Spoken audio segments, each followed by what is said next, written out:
All right. I think this means that we are officially live here. Hello, everyone. I am excited to be here with you.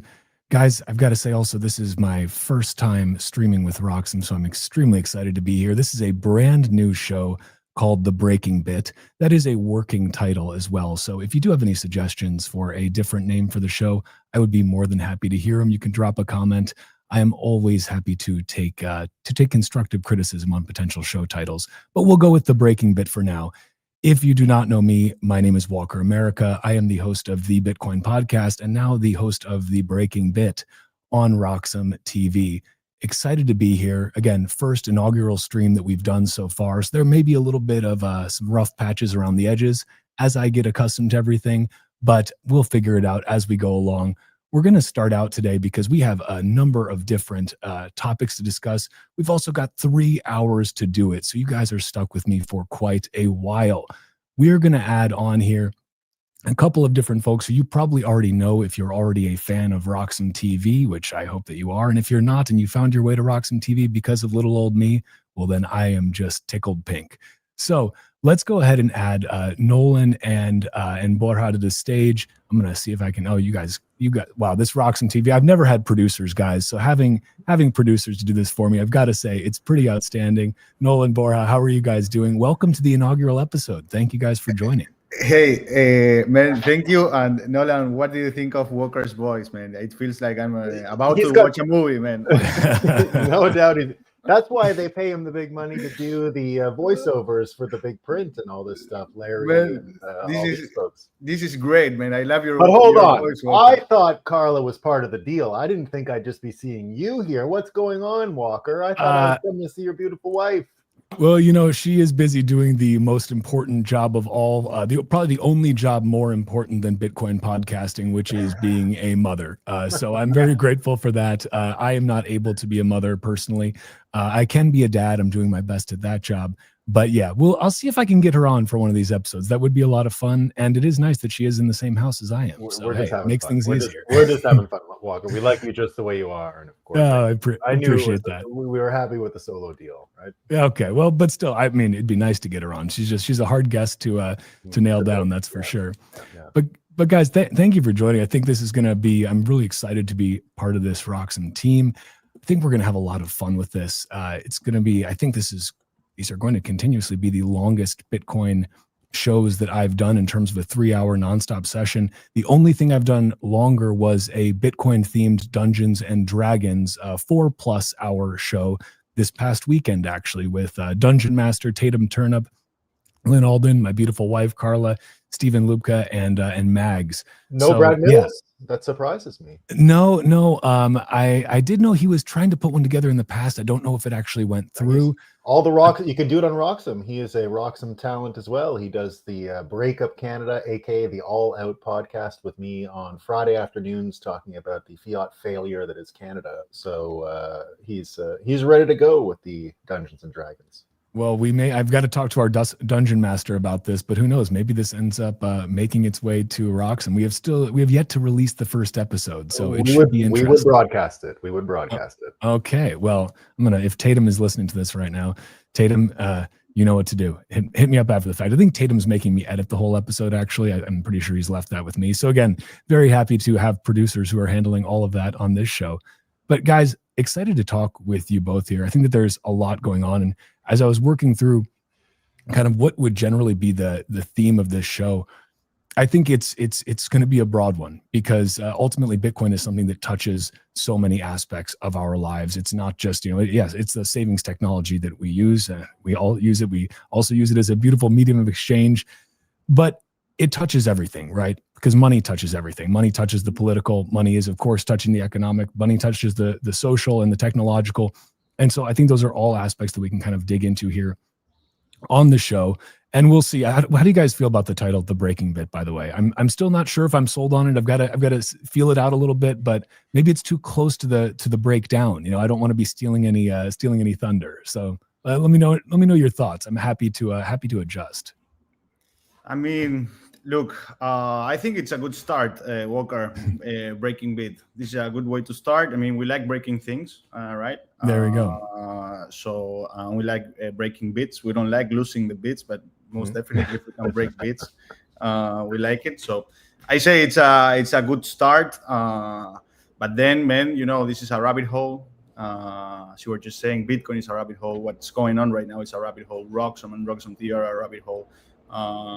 So we shall see. We shall see what's the future for the name of your new baby, our new baby. Exactly. I love. I you know what I love? One of the things I love the most about Roxxam TV and Roxxam in general and so on is that every person that comes to do a new show or whatever is like we're doing a baby together. Like Roxxam TV, we're doing. We have. I should tell my wife just so she knows. Exactly. So it's so wonderful to see all of these offspring, right? Like look at all these shows that we have.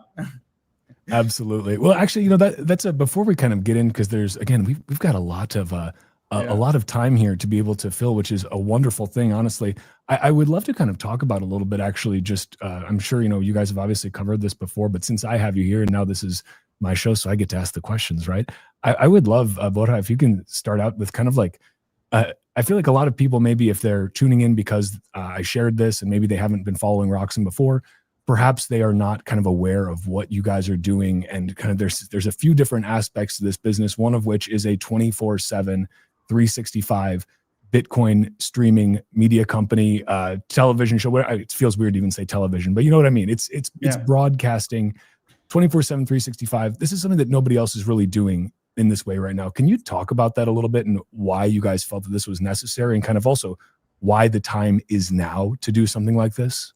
Yeah, of course. So Walker, and this is a wonderful, beautiful question. This is the thing, man. Bitcoin is a 24/7 subject matter. We never sleep. We are always on top of this. And Bitcoin is affected, let's say, maybe it doesn't sound good, but in some way, Bitcoin is affected by everything that happens across the entire world. Because if tomorrow, there are so many parties and people and players that could do something about Bitcoin that could impact on Bitcoin, right? On Bitcoin's, and something that we like to say is that ultimately everything has an impact on Bitcoin's price. Like how do you crystallize? What's the transmutation of whatever is happening on a fundamental basis regarding Bitcoin? Well, you can see it all in the price, right? So if the world is good for Bitcoin and its metrics are good and the adoption is good and everything is good, Bitcoin price goes up, number go up, like they say. If the context, environment, whatever for Bitcoin is not good, then number go down, right? So, and Bitcoin is one of the few things that has literally a 24/7 exposure to whatever is happening on the world, right? So that is one piece of the thing. Now, why Roxxam TV? Well, we Bitcoiners have plenty of content to consume, and to watch all over the place about Bitcoin. But everything is like a podcast. So you will have these people coming in and doing evergreen content and educational content and analysis content and so on. But for us, the question was, if I want to know what's going on now, not yesterday, not tomorrow, I want to understand what's going on now, at this moment in time, in this present moment. We are Roxxam TV is a very Buddhist company. I like to say it. We focus in the present moment. So if I want to know what's going on now regarding Bitcoin, why are we dipping? Why are we ripping? Why are we anything? The only place I have to go is on X, on Twitter. And Bitcoiners will just go on X, on Twitter, and see what the best people are saying, and what's going on, and so on. But we think that Bitcoin deserves better. Like traditional finance, if you want to know what's going on, you will just tune in Bloomberg TV. Actually, every financial company in the world, every finance bro person in the entire planet will have a Bloomberg TV a screen, or several of them, in their offices, in their homes, and so on. So traditional finance, TradFi, is very tuned in to world news, what's going on, and how everything that is going on is affecting TradFi. But for Bitcoin, we're missing that, right? And again, everybody's doing evergreen content, but then we said, hey, there's definitely an opportunity to become the center of the scene, to become the beating heart of Bitcoin, to become the place where if you want to know what's going on with Bitcoin, you tune in Roxum TV. If you want to understand what's going on in the world and what's the Bitcoin bias for that, then you go in Roxum TV. So in the same way that probably if you're British, you will look at the BBC, or if you're American, you will watch like whatever, Fox News, CNN, like whatever. And so on. We Bitcoiners, we need to understand what's going on in the world with our own Bitcoin bias and understanding of the world. And this was basically it. The mission was, hey guys, nobody's covering real time what's going on with Bitcoin. Nobody's covering like the world with a Bitcoin bias, with a Bitcoin lens. Let's do that, and let's make sure that every single Bitcoiner in the world has the Roxum TV screen on. You don't need to have it on volume. That's why we have the Chiron, so you can look at all the data, the facts, and so on. And whenever you're seeing a show that you're interested in what they have to say or whatever, just tune up the volume, listen to what we have to say. And once you don't want to hear us anymore, you just bring the volume down and you'll keep it there, right? Because also the Chiron is so important because we have the live price and data, global data, not only Bitcoin, world data, indexes, markets, and so on. So this was the thing.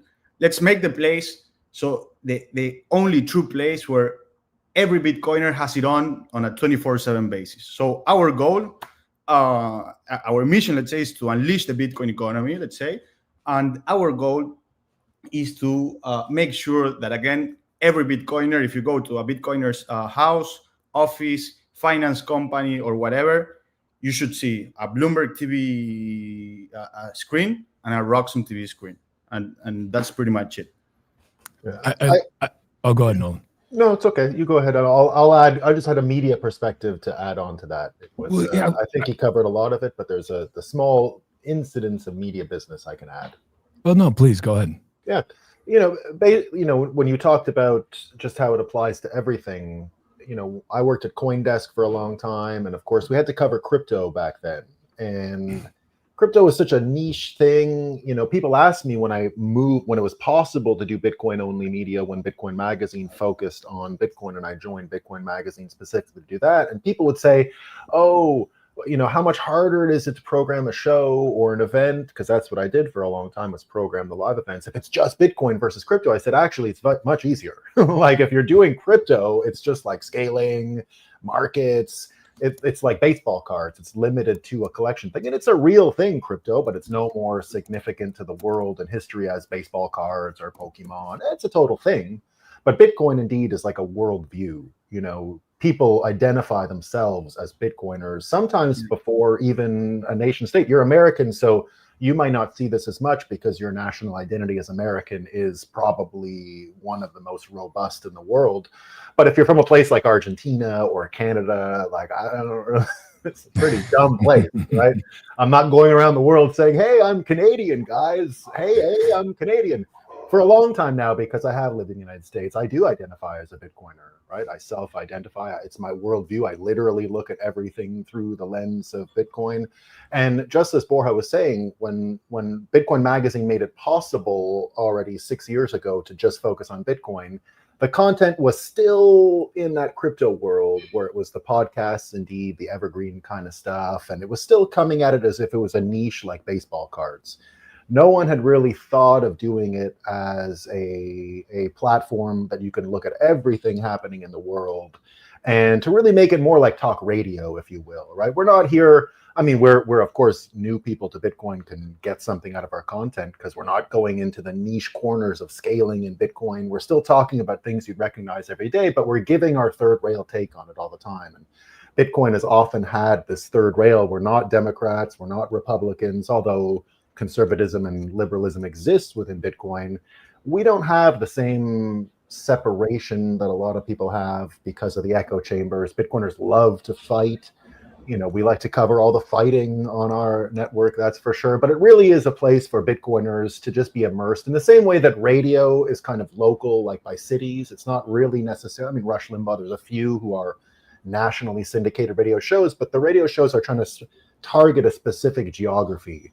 Now, Bitcoin doesn't have a geography, but it does have these people around the world, and we're kind of like already this breakaway city state. And this is the local news for Bitcoiners. We're trying to really approach it that way. And for me, who, I was excited by the idea of being able to focus on Bitcoin when Bitcoin Magazine started doing that.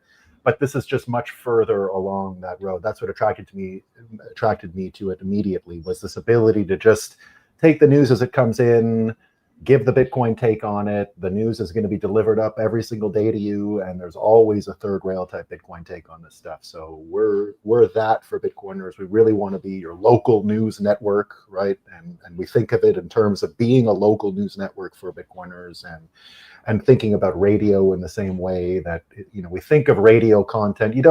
We're not trying to listen to some radio clip from 10 years ago, right? It's what's happening now, and we'll go on, right?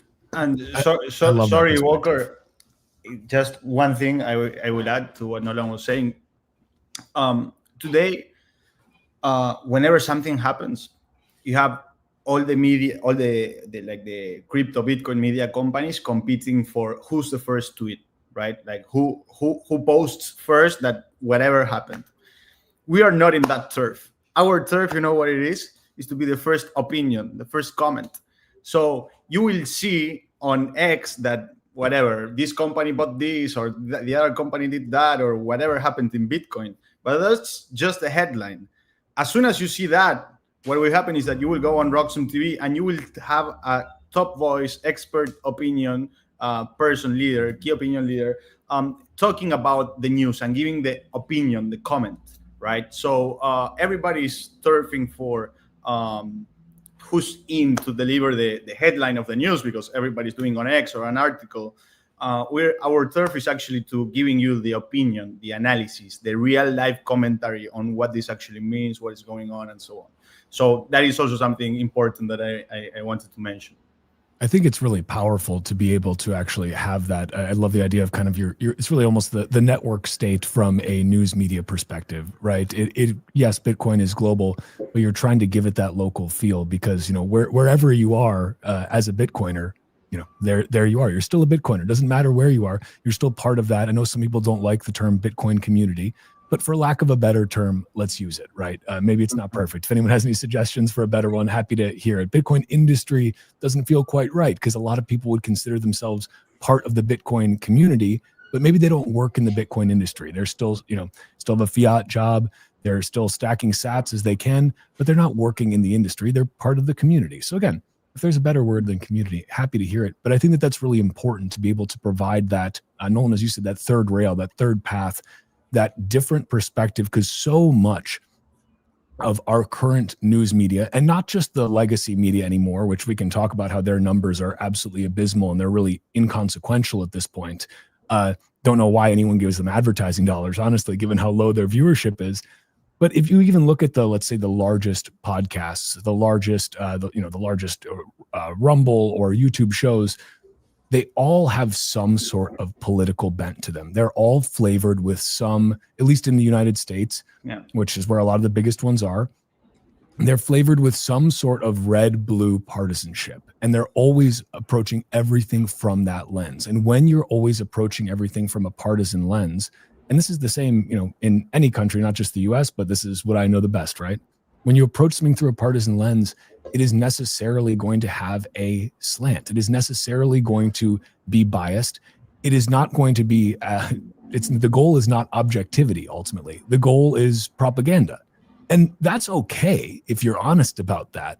But a lot of people see these things and believe that it's, it's the red-blue dynamic, at least in the US. There's an inability to be able to call out the absurdity of your own side when your side is being absurd. And I think that's where Bitcoiners really provide that unique outside perspective, that third path, third rail, whatever you want to call it, because we're able to take a step back and say, look, let's pick the good parts of both sides. Let's meet somewhere in the middle, and let's try to actually have a coherent worldview that is not just always going to be completely slanted by whichever side we have sworn our fealty to and are therefore kind of stuck basically supporting at all times. So I think it's a powerful thing to provide that from a news perspective. And I think it's something that the world needs a lot more of now, especially in these hyper partisan times. So I'm curious to see how this develops more. I'm curious also what you guys think. And I think we have McShane that may have just joined too, so we can add him in here in a sec. But hello, McShane. How are you doing, man? Doing well. How are you? Can you hear me? Yeah. Loud and clear, brother. Nice. Just talking Welcome, about Bitcoin Walker. as the third. Yeah, it's good to be here, man. Thanks for making this happen. Talking about Bitcoin as the third rail and an outside perspective on the partisanship that we see, at least, and not just in the U.S. but all over the world. We are in hyper partisan times. There is a refusal by both sides to admit when their own side does something ridiculous, and Bitcoiners provide an outside perspective that I think is, we still have our biases. We're still human. We're not perfect. But we at least have a little bit more of an objective lens through which to view the world, because we're not viewing it through our broken incentives, fiat propaganda brains. We're trying to view it from a different angle, let's say. But I'm curious where you guys kind of see the state of things right now. Obviously, we all say that Bitcoin fixes this, right? It's something that's been repeated ad nauseum. I think a lot of us truly believe that. I know I do. In so many cases, you look at a problem in the world today, and you can trace that back to a broken incentive system that's driven by broken money. But to a lot of people, I think that still sounds a bit tongue in cheek or a bit glib, a bit over the top to say, well, come on, you can't. Fixing the money doesn't fix everything. But when we live in a time where everybody is growing more divided than ever, partisanship is ramping up. It feels like never before, but maybe this is just the same old. We just weren't around for the other times. Do you think that is still a viable, let's say a viable slogan to say Bitcoin fixes this? Are we off base in saying that? Are there some problems that are deeper than the money, that are so, let's say, cultural or so, tied in with the very fabric of society, even at a layer that is underneath the monetary layer, that saying is not really as useful as it was anymore? Or does it still hold up? I'd love to know your guys' thoughts. I'm happy to take it because it dovetails with what I was thinking about just a few seconds ago, which is, when you think of what you're talking about, the left and the right, what they're really doing, I call them drug dealers very often. They're dealing dopamine, right? It's a dopamine delivery system. You get mad, you get angry, you click, you do all that. So the whole thing is really designed for the outrage, then the dopamine. Now, on my show, I don't criticize the right wing for doing it as much because it is sort of decentralized and it looks like it's mostly based off its bottom up thing, but they definitely fall into the trap regularly. And it's about driving the outrage. Now, that's exactly where, when you said Bitcoiners take a step back, right? You said exactly that. They take a step back. What I see when you say take a step back, and this is where Bitcoin really does become foundational. It really is the time preference thing. It really is your ability to focus on something, not go for that dopamine right away, because fiat and this dopamine delivery system is really contango right now, right? The quick money, the quick dopamine, the cheap money. And something I've learned from AI, really, when you see AI function and you see how it operates and you see how the prompt engineering works, and all these people, when is AI going to be smarter than humans? I got news for you. We're not that smart. And this idea that humans are logical, I think Bitcoiners have figured out that even no one's logical. No one's out there using their rationality. Money is taught in terms of numbers. It's nothing to do with numbers, right? There's numbers around, there's math, but really it is a psychological phenomenon. People mostly access and integrate with markets with psychology. And one thing that I think when I think about Bitcoin and this time preference question and what it can do is just like the prompt engineering, we're all just a sum of our wants and our fears. And the money really does program those. When people say, can you run a global conspiracy with a couple central bankers? With what we know about Bitcoin right now, if we had this secret 100 and something years ago, the idea of being able to run a society actually is believable because you can program people's wants and fears. What we think of as rationality is just us sort of rationalizing things just after the fact, right? You rationalize these things and then you call it intelligence. What Bitcoin really does offer us going forward, and this is why it's all mixed up, is this chance to actually redefine what we want and what we're afraid of as a society. Bitcoiners fear different things than fiat people. We already see we're very afraid of leaders. We're very afraid of attention hogging systems that would convert or absorb your attention. Those are things we don't like. That's why insults and Bitcoiners really do underline that we're real culture. We have our own insults, scammer, right? Like that. Those are things that we think that's you're dead meat if you're called a scammer in this business. And it's an important factor because that's really inevitably what we've got to do. We've got to use Bitcoin subtly, like you said, the actual substrate of these societies has to be reprogrammed. We have to want different things. Fiat really did train us to be consumers, right? We've seen the lack of mastery and expertise enter all kinds of fields, architecture, all that kind of stuff, just because of the way buildings are financed. It's completely changed how we build things. It's completely changed how we consume things. There's zero incentive to make a car that lasts, that can be fixed by a guy down the corner and around the street, right? There's no incentive for that. No, the incentive of the entire car industry is some guy's pension from 60 years ago. Some guy who just got hired is going to have a pension to pay in 40 years. So the whole thing when you buy a car is really that. And so wants and fears, it's a slow train. But that's what I try to talk about on my show every day, is really the anxieties that are being produced out of the fiat system and the news that's reflecting those anxieties, those wants and fears, trying to break them down as saying it's temporary and saying we can rebuild in this direction exactly to reprogram our wants and fears and change society in that way. I love that. And welcome, Hank. Speaking of other shows on Roxham, I was just on yours yesterday. Thanks for coming over here on mine. Oh, you're muted, Hank. Yeah, Hank, you are currently muted, but I imagine that you said something like, "Wow, I'm so thrilled to be on here. This is a dream come true. Amazing." Well, while you figure out the mute there, Nolan, I think that's really spot on. The time preference piece is huge, and I think that for people who have not actually thought about the idea of time preference before, I know for me at least, when I first encountered that topic, it was through Saifedean's writings, and that was a pretty fundamental shift for me. I'd say that mentality shift, and the shift that happened when I read Jeff Booth's The Price of Tomorrow, and he said those simple words: technology is naturally deflationary. Everything should be getting cheaper forever. Mm-hmm. Those are very simple things, but they're only simple in retrospect. They're only simple because somebody explained them to you simply. If they were actually simple and self-evident, everybody would know them, but everybody does not. The vast majority of people have never heard of time preference. I've never heard of technology's naturally deflationary nature. That's not part of their worldview. That's not part of how they approach this world. And so it makes sense that as people try to make sense of the world around them right now underneath this fiat regime, it's really, really confusing. And you can see why there is so much anger and so much resentment. You can see why folks like Gary's Economics have such an easy time of stoking the kind of, let's say, the have-yachts versus have-nots, basically dichotomy, saying it's the wealthy people's fault.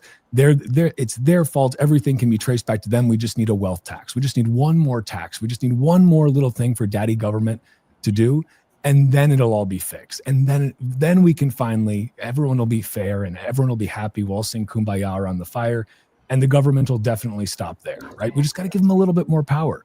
But you can see, because of how broken things are, why people are so willing to say, well, my life sucks. I'm barely making ends meet.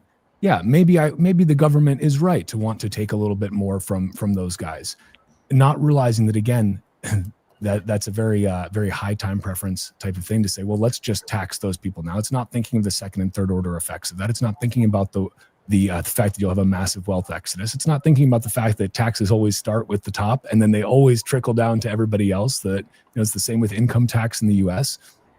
And so I think it's quite fascinating. I hope that through programming like this, through all the other Bitcoin podcasts that are out there as well, and so I always encourage people to start as many as you can, we do get the education out there, because I feel like that is like Bitcoin is firmly within the Overton window at this point.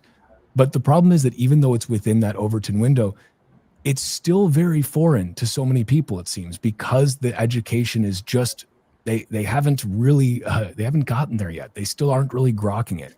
And I'm curious what you guys think. You're running a Bitcoin media company now.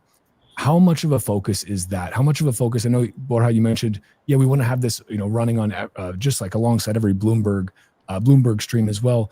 But like, how much of a focus is also trying to really get the education out to, let's say, the masses, to the plebs, to the people who are really going to need this most? Wall Street is kind of aware now.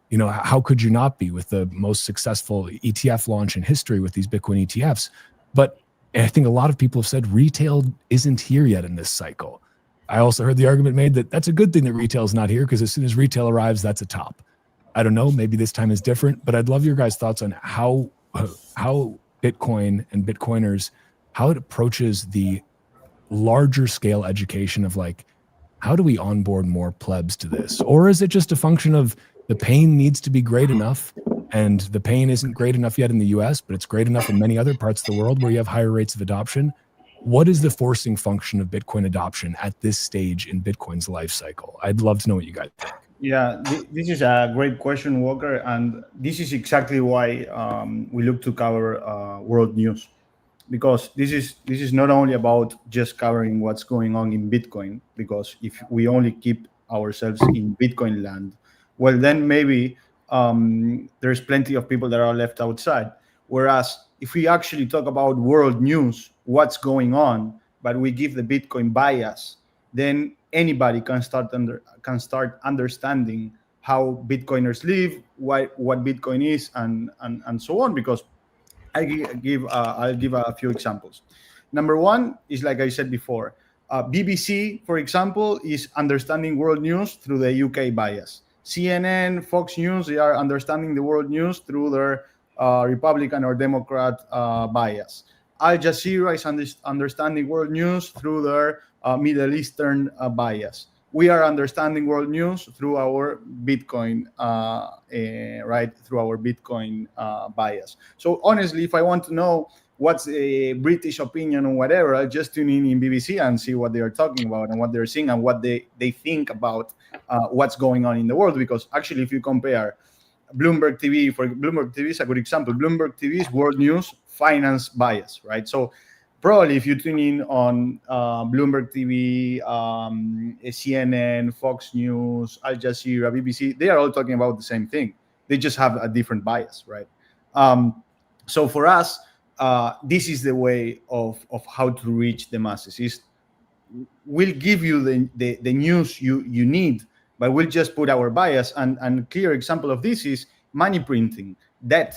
When we are talking about debt, for example, CNN or Fox News, I don't know, we'll probably be saying, depending on what president is like increasing the debt and so on, they will say like why it's good or bad for the US to do so, right? They will be like, yeah, this debt is going to be great because we're going to use it to invest and do this and do that and blah, blah, blah.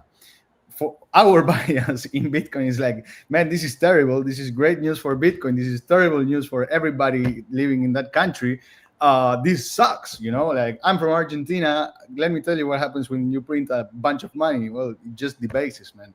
So, right. And this is what we can do is we can give the news of what's going on in the world to the people, but we can enlighten them. And again, if you go to BBC or to CNN or Fox News and so on, and they are talking about how the Fed or the Treasury or whoever issuing debt could be a good thing, we're going to be the guys here who are going to be like, no, dude, like this is terrible. This is terrible, and let us explain why. Let us cover this story and through our Bitcoin bias and tell you why this is terrible for humankind. This is great for Bitcoin, or maybe it's great for humankind because everybody will be forced to transition into Bitcoin. Like, I don't know, but I believe that this is the way. This is the way, and again, the secret is to understand, not necessarily live in Bitcoin land, but give the throughput of the world with our own Bitcoin bias.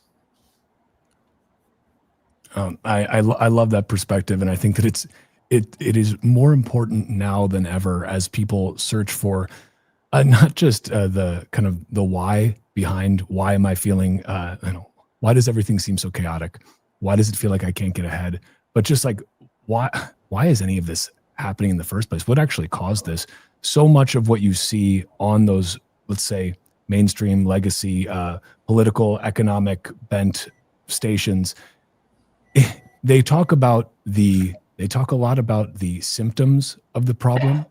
They rarely talk about the problem itself. They rarely talk about the disease. They talk about the manifestation of the disease that we see. They talk about the rising prices at the grocery store. But they honestly usually don't get too deep into the actual, as you said, the money printing side of things. It's like this is something that's just kind of like tiptoed around, especially on the political stations, because depending on who's in power and what political bent they have, they really don't want to mention how much the money supply is increasing. Let's just like keep that down. This is Biden inflation, this is Trump inflation, this is red blue inflation. Doesn't matter. Blame it on the other party. Don't ever talk about what the actual problem is, which is that the money is fundamentally broken. And then until you fix that, you're not going to have a solution to any of the rest of this. Hank, if your mic is working now, love to give you a proper welcome on. Yeah, thanks. I was opening up the bugle for you for our newest host. I had to give you the proper intro. So welcome. Nice. Yeah. I wasn't sure if you were going with the Bitcoin bugle there for a second, if this was going to be turned into a bit of a satirical episode, which I'd be totally cool with. Yeah. Love the great work those guys are doing there. Incredibly important reporting. So let's actually, I would love to kind of get your guys' takes. We've been speaking a bit broadly, but speaking a bit more specifically, one of the things that I wanted to cover today was just around the recent, centralized cabal of bankers who decided what the price of money would be. And they made a change in their decision of the price of money. They've decided to cut interest rates. Our Federal Reserve, overlords have decided that, yes, we can have an interest rate cut. And the interesting thing to me in this was that you had a small 25 basis point cut, but you had a 11-1 vote. You had a dissenting opinion in the ranks, which for the Federal Reserve is incredibly rare. Typically, the great thing about the Federal Reserve is they all agree that they should print more money. I mean, in this case, they've been agreeing that they should keep interest rates the same. So I guess we got to give them a little bit of credit for not jiggling with the price of money as much as usual in recent months and years. But I thought this was interesting. So you've got the newly installed governor, Stephen Moran, was the only policymaker basically voting against the quarter point move and saying that he'd rather see a half point cut, basically cut faster. And this is obviously, he's aligned with Trump. There's a lot of talk about how, well, this is threatening the Fed's independence. And I always find these talks of the Fed's independence to be very, very interesting because they are a, quote, public-private institution. Nobody really knows what that means functionally. It means that they're not really accountable to the American people. We know that they're not that great at their job because their goal is, price stability and maximum employment. And if you've looked at the prices of things over any longer period of time than a day, they're certainly not stable. The prices of everything go up forever because their stated goal is to print at least 2% or to give you at least a 2% increase in the price of things every year. That's their goal, 2% theft of your purchasing power every single year. Now, it's interesting to see these dissenting opinions and basically with Moran saying, let's fire the printers back up full speed. We're at all-time highs of M2. We took a dip in the M2 money supply during the later part of the Biden administration. It's ramping back up right now. That is on a one-way ticket to, let's say, exponential growth. It's been growing at ridiculous rates. You're losing about 6 to 7 or 8% per year of purchasing power when it comes to the money supply growth.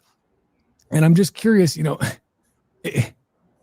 this is one of those things where we Bitcoiners sound a little bit crazy when we say things like, we don't live in a free market because the price of money is not controlled by the free market. It's controlled by a cartel of bankers.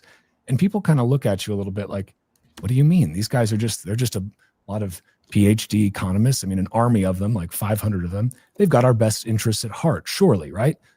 And I just wonder, do you think that there has been any sort of a shift in how the Federal Reserve has been viewed kind of since? I feel like there was a bit of a change around the COVID era because there was so much talk of transitory, while people saw their growth. Like they were told not to believe their eyes and ears, and they were told to believe Jerome Powell or Janet Yellen at the Treasury at that time. They were told to not believe their actual real world experience and were told to instead believe that, don't worry, people smarter than you with more degrees in economics have it under control. Do you think there's been a shift in public perception in a meaningful way around the Federal Reserve? And kind of what does that signal at a larger macro level in terms of, are we getting to that point where people are just beyond fed up and they start demanding more radical changes to how this cartel that operates our money supply actually works? And I'm happy to throw that to Nolan because I know you have thoughts. I wanted to say one thing regarding this, Sure.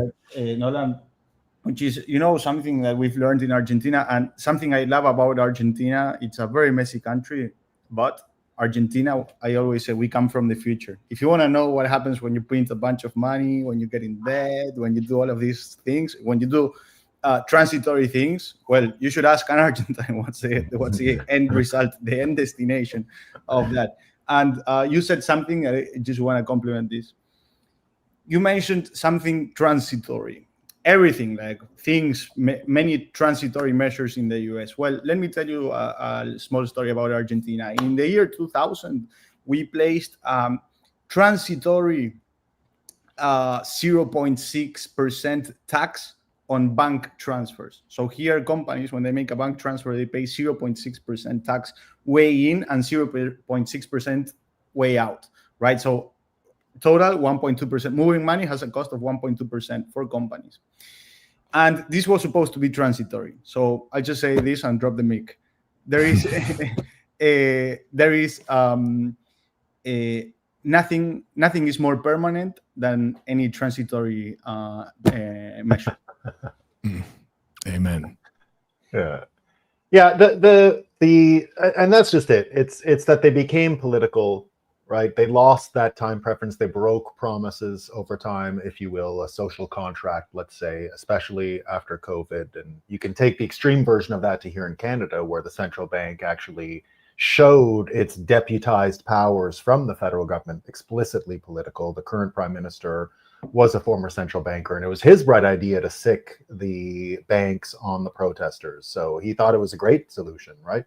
And so I continue to thank Justin Trudeau for his incredible work in creating this cognitive dissonance amongst Canadian minds and creating quite a few Bitcoiners that day. Because as you know, right, getting into Bitcoin isn't an information problem. It's not an access to information problem. It's not an IQ problem. I know lots of smart idiots who have no idea about Bitcoin. They continue to tell me that the central bank and the real estate's going to go up and blah, blah, blah. And these are high IQ people, right? So it's not an IQ problem. It's not an access to information problem.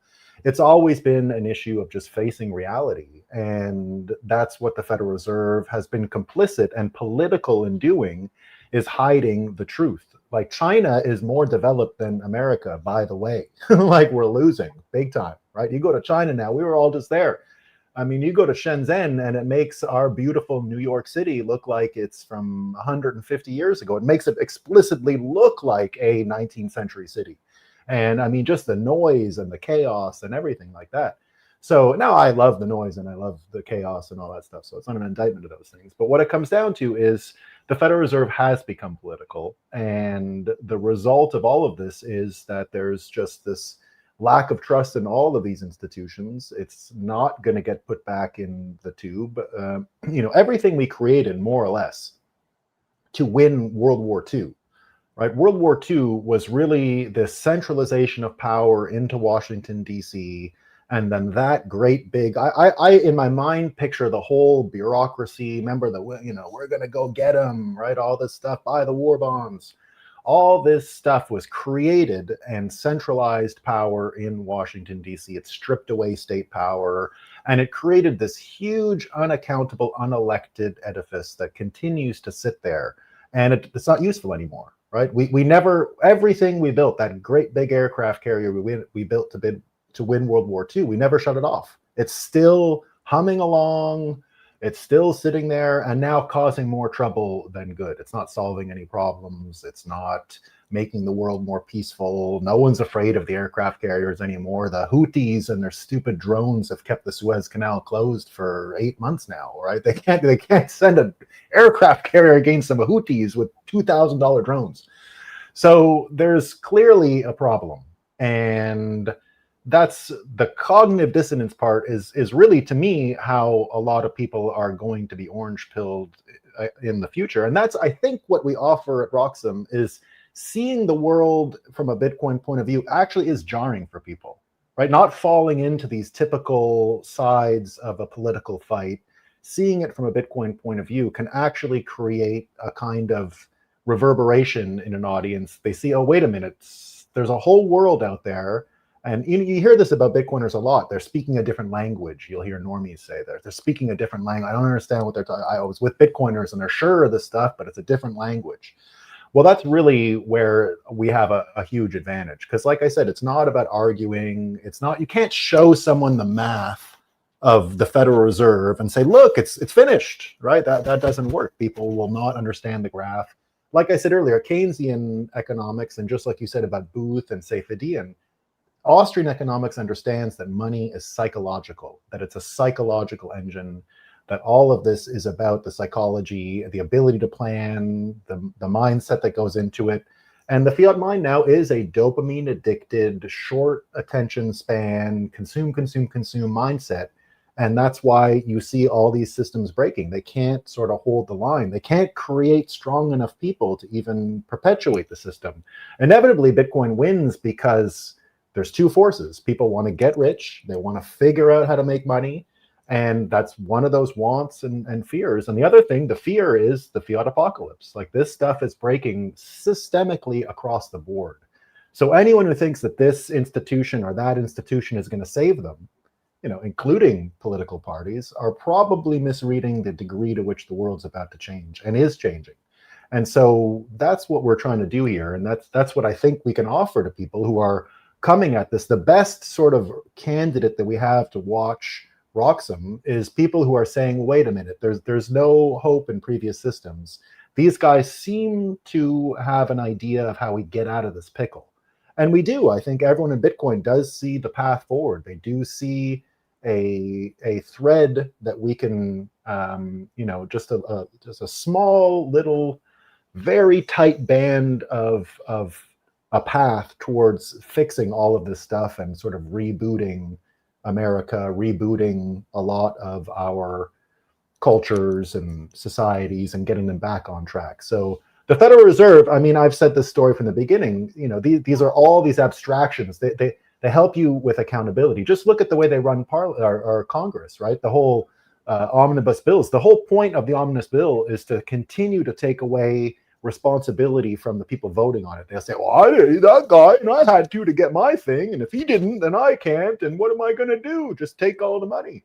So there's no accountability, and things like the Federal Reserve and all of this stuff we built for World War II, that aircraft carrier that I was referring to, removes accountability from DC. There is no feedback loop. That's how you end up with obese people telling you how to be healthy and poor university professors telling you how to make money. I mean, if I have to listen to one more Keynesian poor,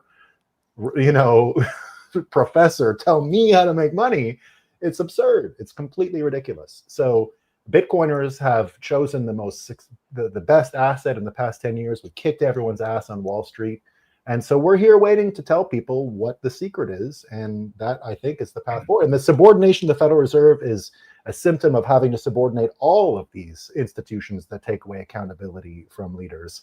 So it's very normal that the Treasury is taking back control. That was the way the country was built. The Treasury is supposed to be at the heart of setting interest rates in government debt, not for money. Interest rate on the government debt, which is an appropriate level for them to set. And if that ends up having reverberations in the economy, so be it. It's because people believe this government can perpetuate into the future. But subordinating the Federal Reserve to the Treasury has been the story I've been covering all year. And every day that old Trump hits Jerome Powell on the back and makes him look at things with his glasses and all that, I mean, this stuff's golden, right? It's just couldn't be funnier.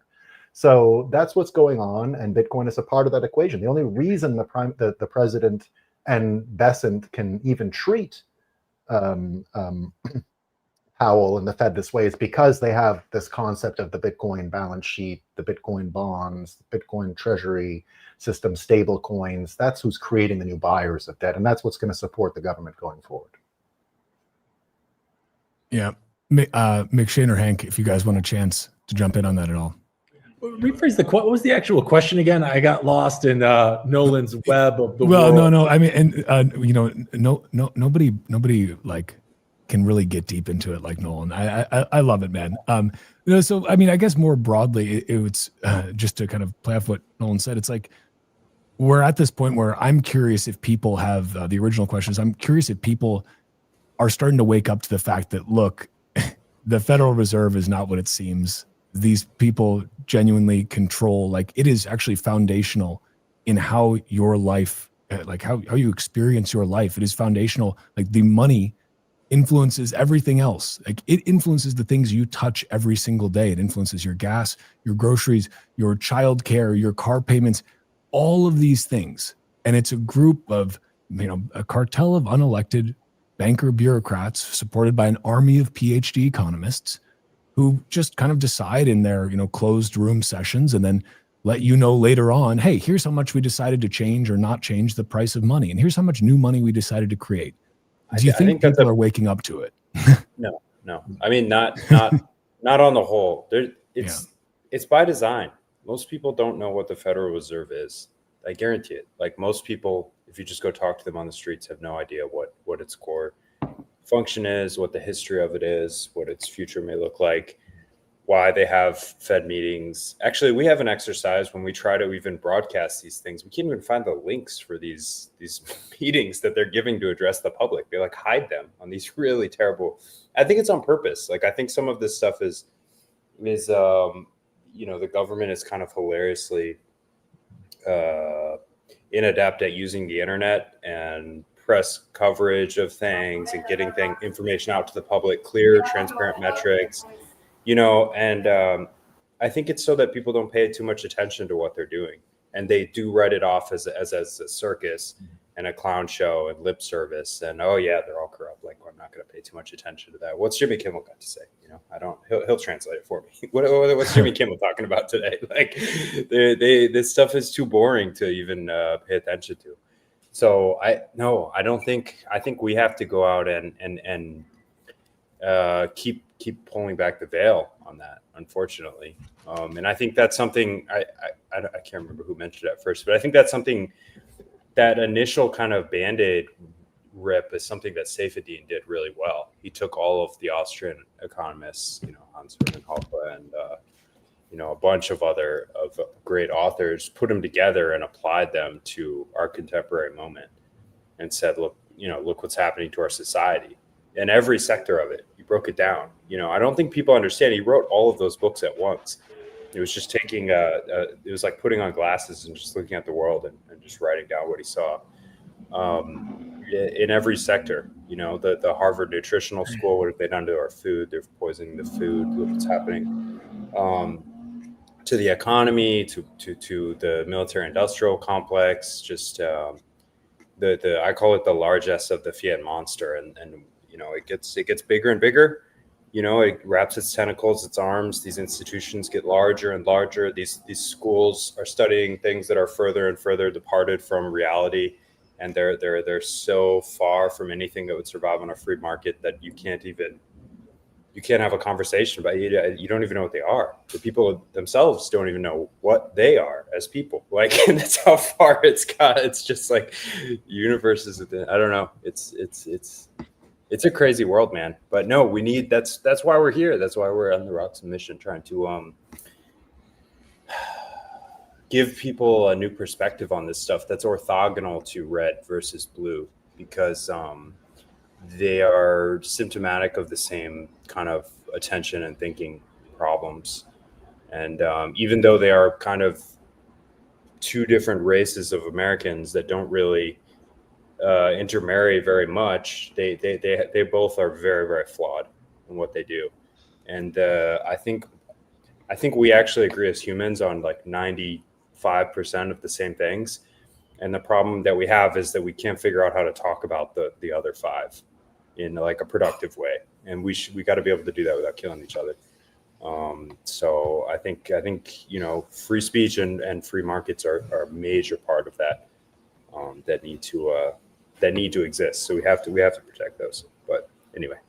Yeah. I say amen to that. And yeah, Hank, I want to get to you, but I think your production team is gonna hurt me if I don't go to a commercial break quick. So we're gonna hit a commercial break quick, then we're gonna come right back to you, Hank. And then I do want to explore some free speech things, because we did just have some interesting news. A recent report that came out about YouTube creators getting reinstated after it turns out they were improperly banned because of COVID and election information. So we'll be right back with that and with Hank. The future of capital markets runs on Bitcoin. Introducing Roxum, the first ever exchange where Bitcoiners can trade treasury stocks entirely in BTC.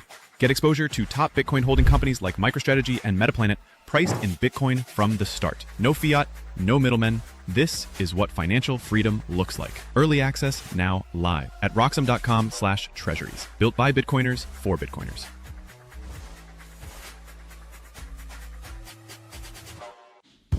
So, tell us about your furry friend here. What's his name? Oh, this? This is Bitcoin. Bitcoin. It's not just a cat, he's family. Quite a name, and I must say, looks quite pampered. Oh, absolutely. Bitcoin deserves nothing but the best. He's my little prince. But with such a valuable pet, aren't you afraid of losing him? Losing Bitcoin? No, it never happened before, so it's not something I worry about. Excuse me for a moment. Bitcoin, stay here, right?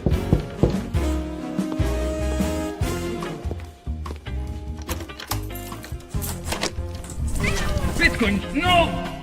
Bitcoin, come on, little buddy, Bitcoin, I need you. Don't go.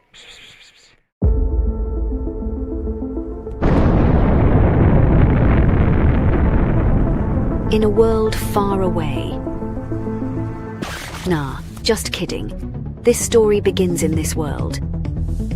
It all started in 1460 in Antwerp, when the first commodities exchange was created, but the real transformation came in 1602, when the Amsterdam Stock Exchange was founded. Considered the oldest in the world, it was the first to trade financial assets.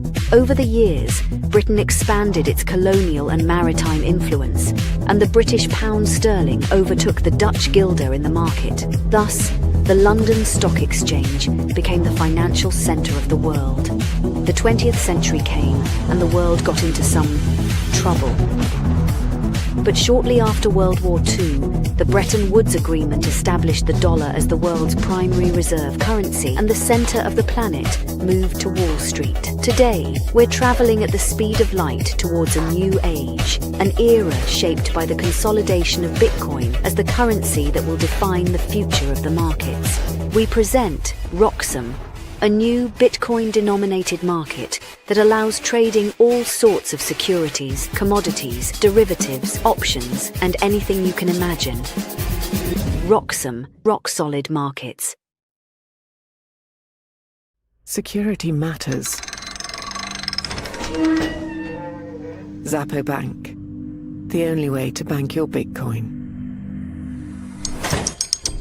Apply now at zappobank.com.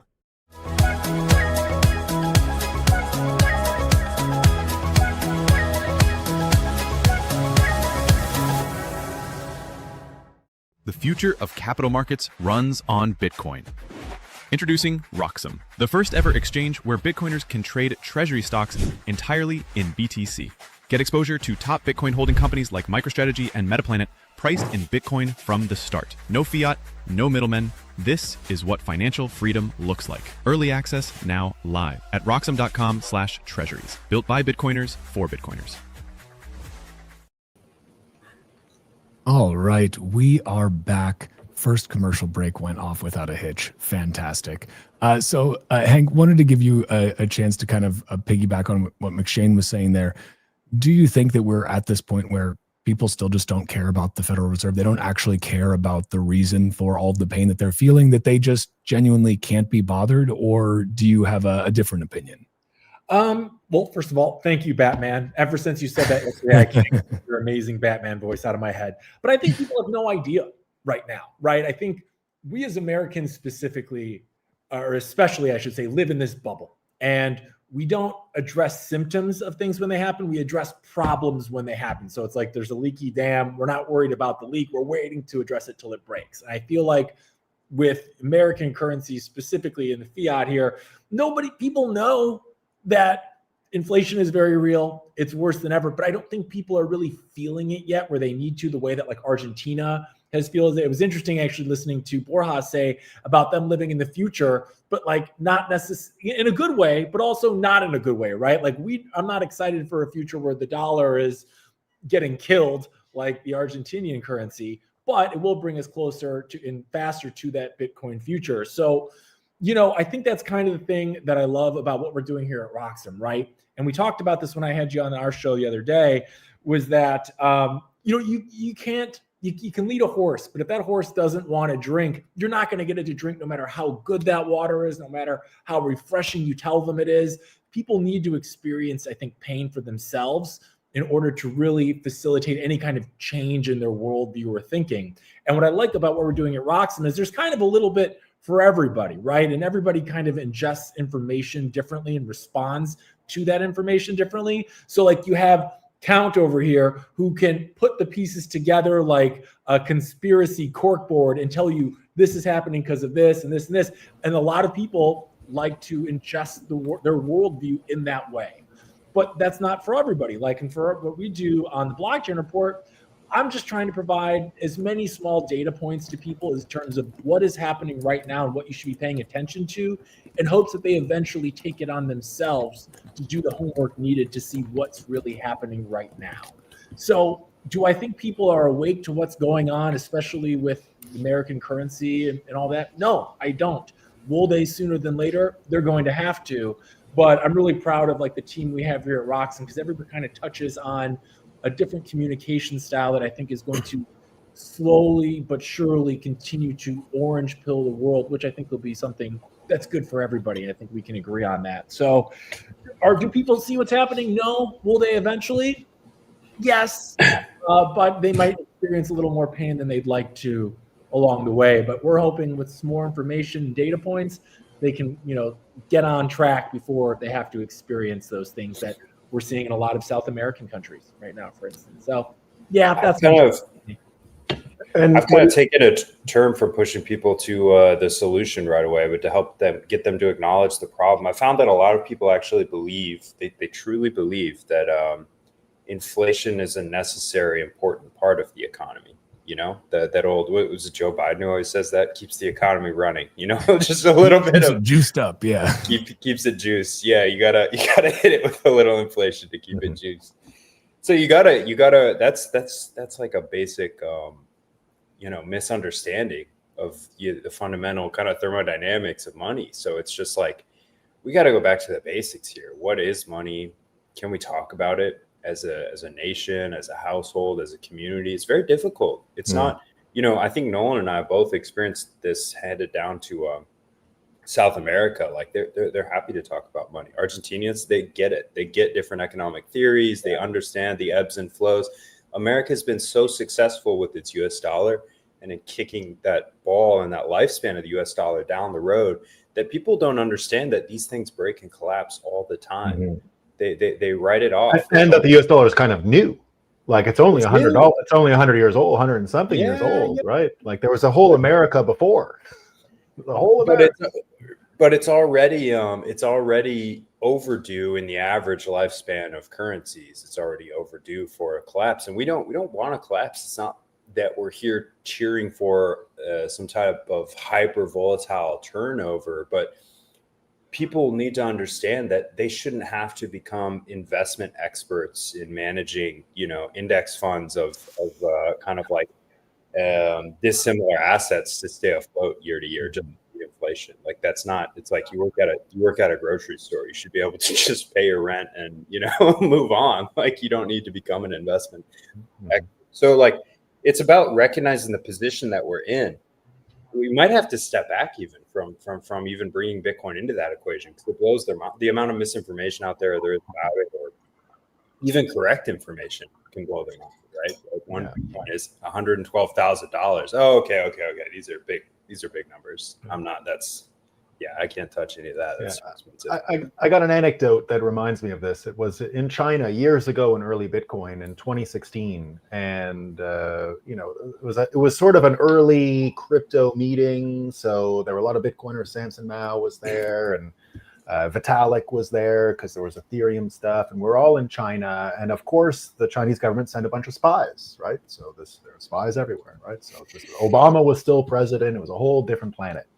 And I had worked in government, so I recognized one of these spies for what he was, right? He was working in Beijing, and he had access. He was snapping his fingers, and doors were opening. I went, I know what you are. So I called him out, right? It's not a 007 thing. He's just there finding out what people are doing. It's just like, what's going on, right? And so we started talking about Bitcoin. And he said, one of the weaknesses you guys have in America, is that your patriotism and your worldview is somehow tied up with money. He's like, China, guess what? Why do we love Bitcoin? Because we know our government is going to rug us on the money. They rug us every day. That's what they do. They manipulate the exchange rate with the US dollar. We know not to trust them, but we have patriotism nevertheless, but it's in like our barbecue and our food. And he goes, you Americans have all that. I don't know why you're all caught up in the money. Like, of all the things you have to be proud about in America, money of all things. And it really hit me. And he goes, and you, a Bitcoiner. He's like, you're sick, because I don't know, I was bragging about something American.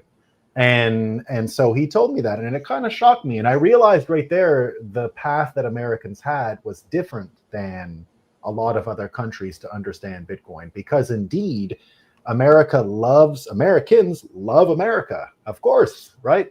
But just the idea of even organizing ourselves in terms of nation states, that's kind of a new thing, right? That wasn't the way people did it for a long time. There was ethnic organizations, sure, but just look at Germany before Bismarck. There's 100 countries, they're kingdoms or whatever, but they thought of themselves as German people.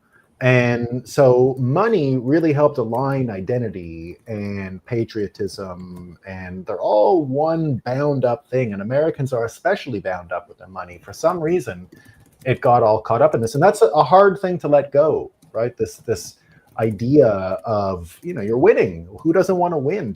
Would the Yankees, like, what would you feel like if the Yankees changed their logo? Like, it would be a big problem, right? People would be shocked. Like, it's beautiful. It's working. What are you talking about? It goes down to that level. That's why it has nothing to do with math. But what Trump is doing by subordinating the Federal Reserve, I prefer Arthur Hayes's take on it, the big Besant cock and the cuck chair for Powell. That's really the right way to talk about it, because that's what's going on, right? It's the big Besant cock and the cuck chair, and that's what's going on. So the subordination of the Federal Reserve to the Treasury is in many ways a reinstitution of the constitutional republic and the decentralized nature of America. But it also opens this window where indeed the money is going to be seen more explicitly as what it always tried to be. It's trying to be government policy money. I don't see why it won't continue exactly as food stamps. And they're going to get what they want. They're going to get exactly what they want. Now, the thing with the World War II consensus that's different is that for a while, everyone was given their own fiat Ponzi tied to their nationalism. So while the American dollar might last for a whole nother cycle here, the rest of the fiat Ponzis are in big, big trouble, because Trump is saying, your fiat Ponzi, I'm rolling it up. It's over. It's coming into the US dollar. And that's what we're starting to see around the world. But this will give the rest of the world a bit of an advantage. You can always tell when human capital, just like McShane is saying, right, that how far are people to that tipping point. You've always been able to use human capital migrations. When you saw Wall Street get into Bitcoin, people left their Wall Street jobs to work in Bitcoin. They were kind of one of the first professional industries. The cryptographers on the mailing list are first. The Ron Paul Libertarian Organization political people in 2012 came right after them. But then it went to Wall Street right away. I mean, Arthur Hayes, who I just said, big Besant cock, I mean, he's the reason, why a lot of these Wall Street people, he wanted to trade for real, not fake post financial crisis trading where you were getting bailed out and everybody was just masturbating. It was all fake, right? They wanted real risk, real thing. They wanted to fuck for real. And so they got to fuck for real because this was happening. And so that's what they went on and did. People who just wanted to trade. And we're still there, right? We're still absorbing Wall Street. It's where the best and brightest have gone for a whole generation. It just happens to be because of the nature of fiat. We've created the best and brightest will always go into the job that pays the best. And so they went to Wall Street for 80 years. So these people are at the tip of the spear right now. And that's why Bitcoin treasuries is such a big idea. They're mimicking the way a lot of these countries are going to go. They're already supporting the entire market. I mean, if you look at what's going on with T-bills, it's mostly being supported by purchases from U.S. stock market and stablecoin issuers and that kind of thing. So there's a whole world where this stuff is becoming foundational to the system, and Bitcoiners are baking themselves right in it, and it's probably unchangeable after this. I think it is a really interesting thing to think about that. Okay, people, it sounds on its head like, oh, the separation, quote, separation of the Fed and the government is a good thing. We need to have that, that space in between them so that they're completely independent. But in reality, it's like the Federal Reserve is an abomination. Like it was never supposed to be this. Like the Federal Reserve is unconstitutional. It is also in the way that it exists, a central bank of any kind, a centralized issuer of credit, is literally one of Karl Marx's top 10 policy prescriptions for how to instantiate communism. So like not only is it fundamentally anti-American and kind of anti-capitalism, but it's also unconstitutional. And people sort of forget that because, again, this has been the water that we've been swimming in. We're the fish out there. We are used to the Federal Reserve. We are used to this being just kind of the way things work, right? The Federal Reserve's just there. And nobody pays too much attention to it. Don't look too deep under it. Don't ask too many questions. They know what's best, again, with their horde of PhD economists to all agree. And that's where I think this, it's going to be really interesting to see this play out. To see, what you mentioned with, Powell in the cuck chair. I think Powell's probably ready to get out of there. I mean, if I were him, I'd be like, get me the hell out of here. Get me to my cushy speaking gigs where I'm making, $500,000 a pop. Get me out of here right now. I don't know. I feel like he's got to be like. I'm surprised he gave Trump anything after the way Trump has treated him. If I had 8 months left at a job and my boss was treating me like that, I'd tell him, fuck off, man. I wouldn't do it. I'd wait till May to do anything.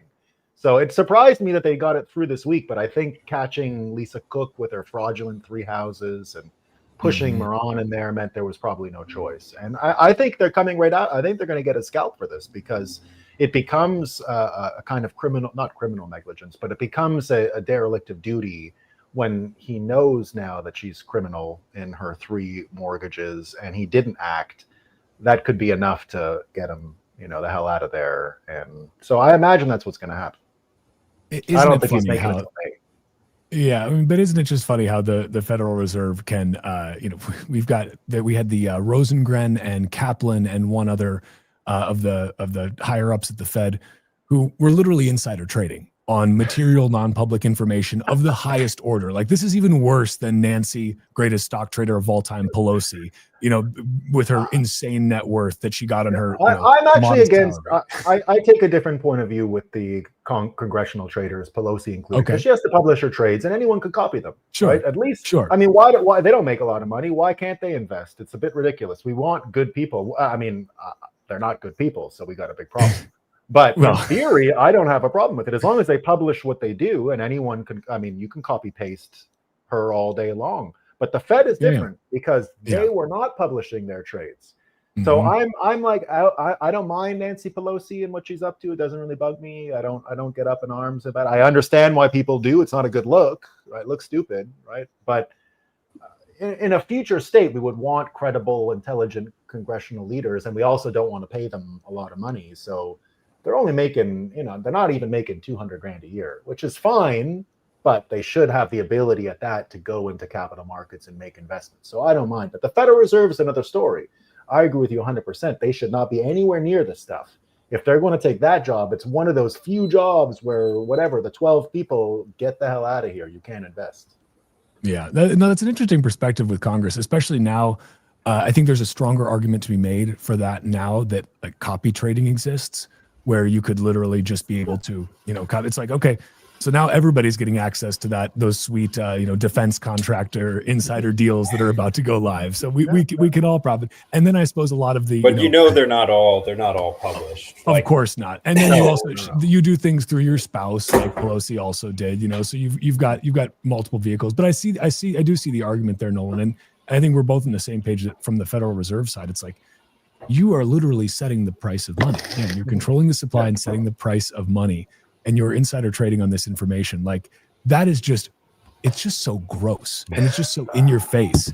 And then for them to be like, well, our solution is we'll have more strict ethics standards. It's like, well, if your ethics standards worked, they would have worked, but they didn't. If the ethics standards weren't just foreign lobbies or pharmaceutical interests, like it would be it'd be a different story, but It's absolutely insane. It is truly insane. And honestly, I could talk about the Fed all day. But another thing I wanted to transition to a little bit that we kind of hinted at before the commercial break is just on the free speech side of things. And it's actually one of the reasons and something I wanted to talk with you guys about that I think kind of these independent new media organizations like Roxham, who, yes, you broadcast via centralized channels as well, X, Rumble, YouTube.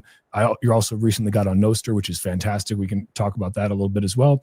But you also broadcast via your own website, right? You have Roxham.tv as a dedicated place that this content is hosted.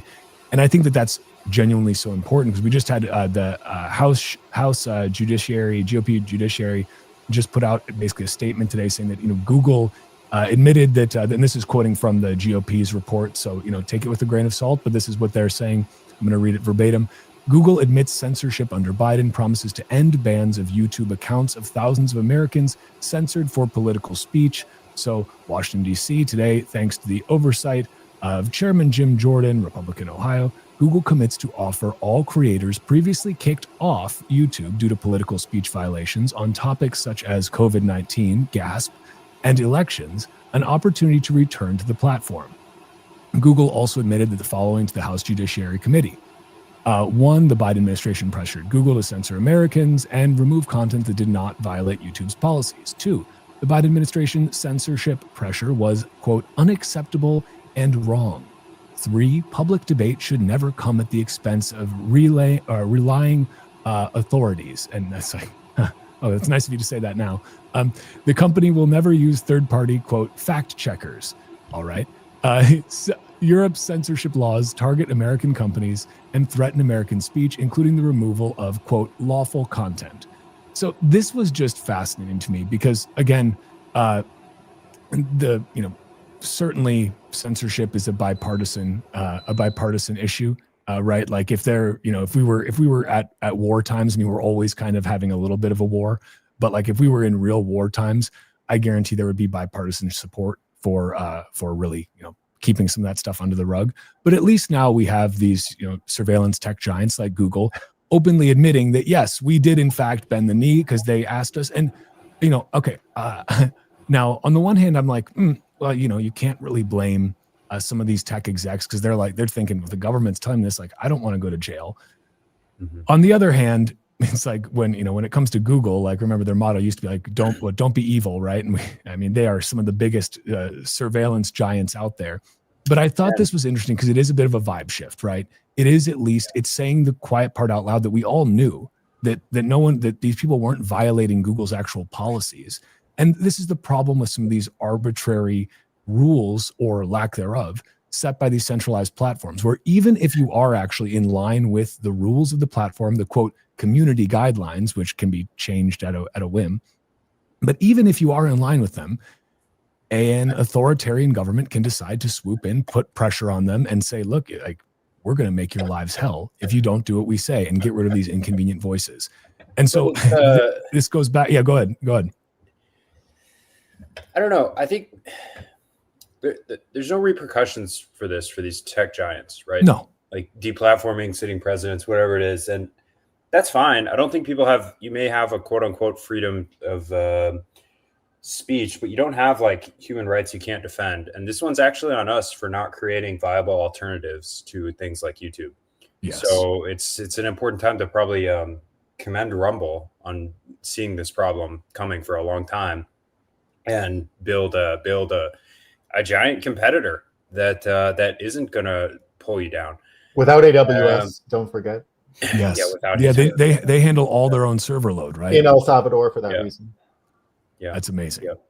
yeah. We just need better alternatives. I mean, it's the convenience for privacy problem all over again. Like people just we choose to make these trade-offs as a society, and then we realize the effects of them later, and it's kind of jarring. I mean, a similar thing is happening again with the Kimmel stuff. It's like, okay, well, who's applying the pressure here? It's like, yeah, you do have the freedom of free, but you don't have the God-given right to be heard by every person in America. Like anyone can get pulled down off most of these platforms anytime, unless you build an open source alternative like Nostr.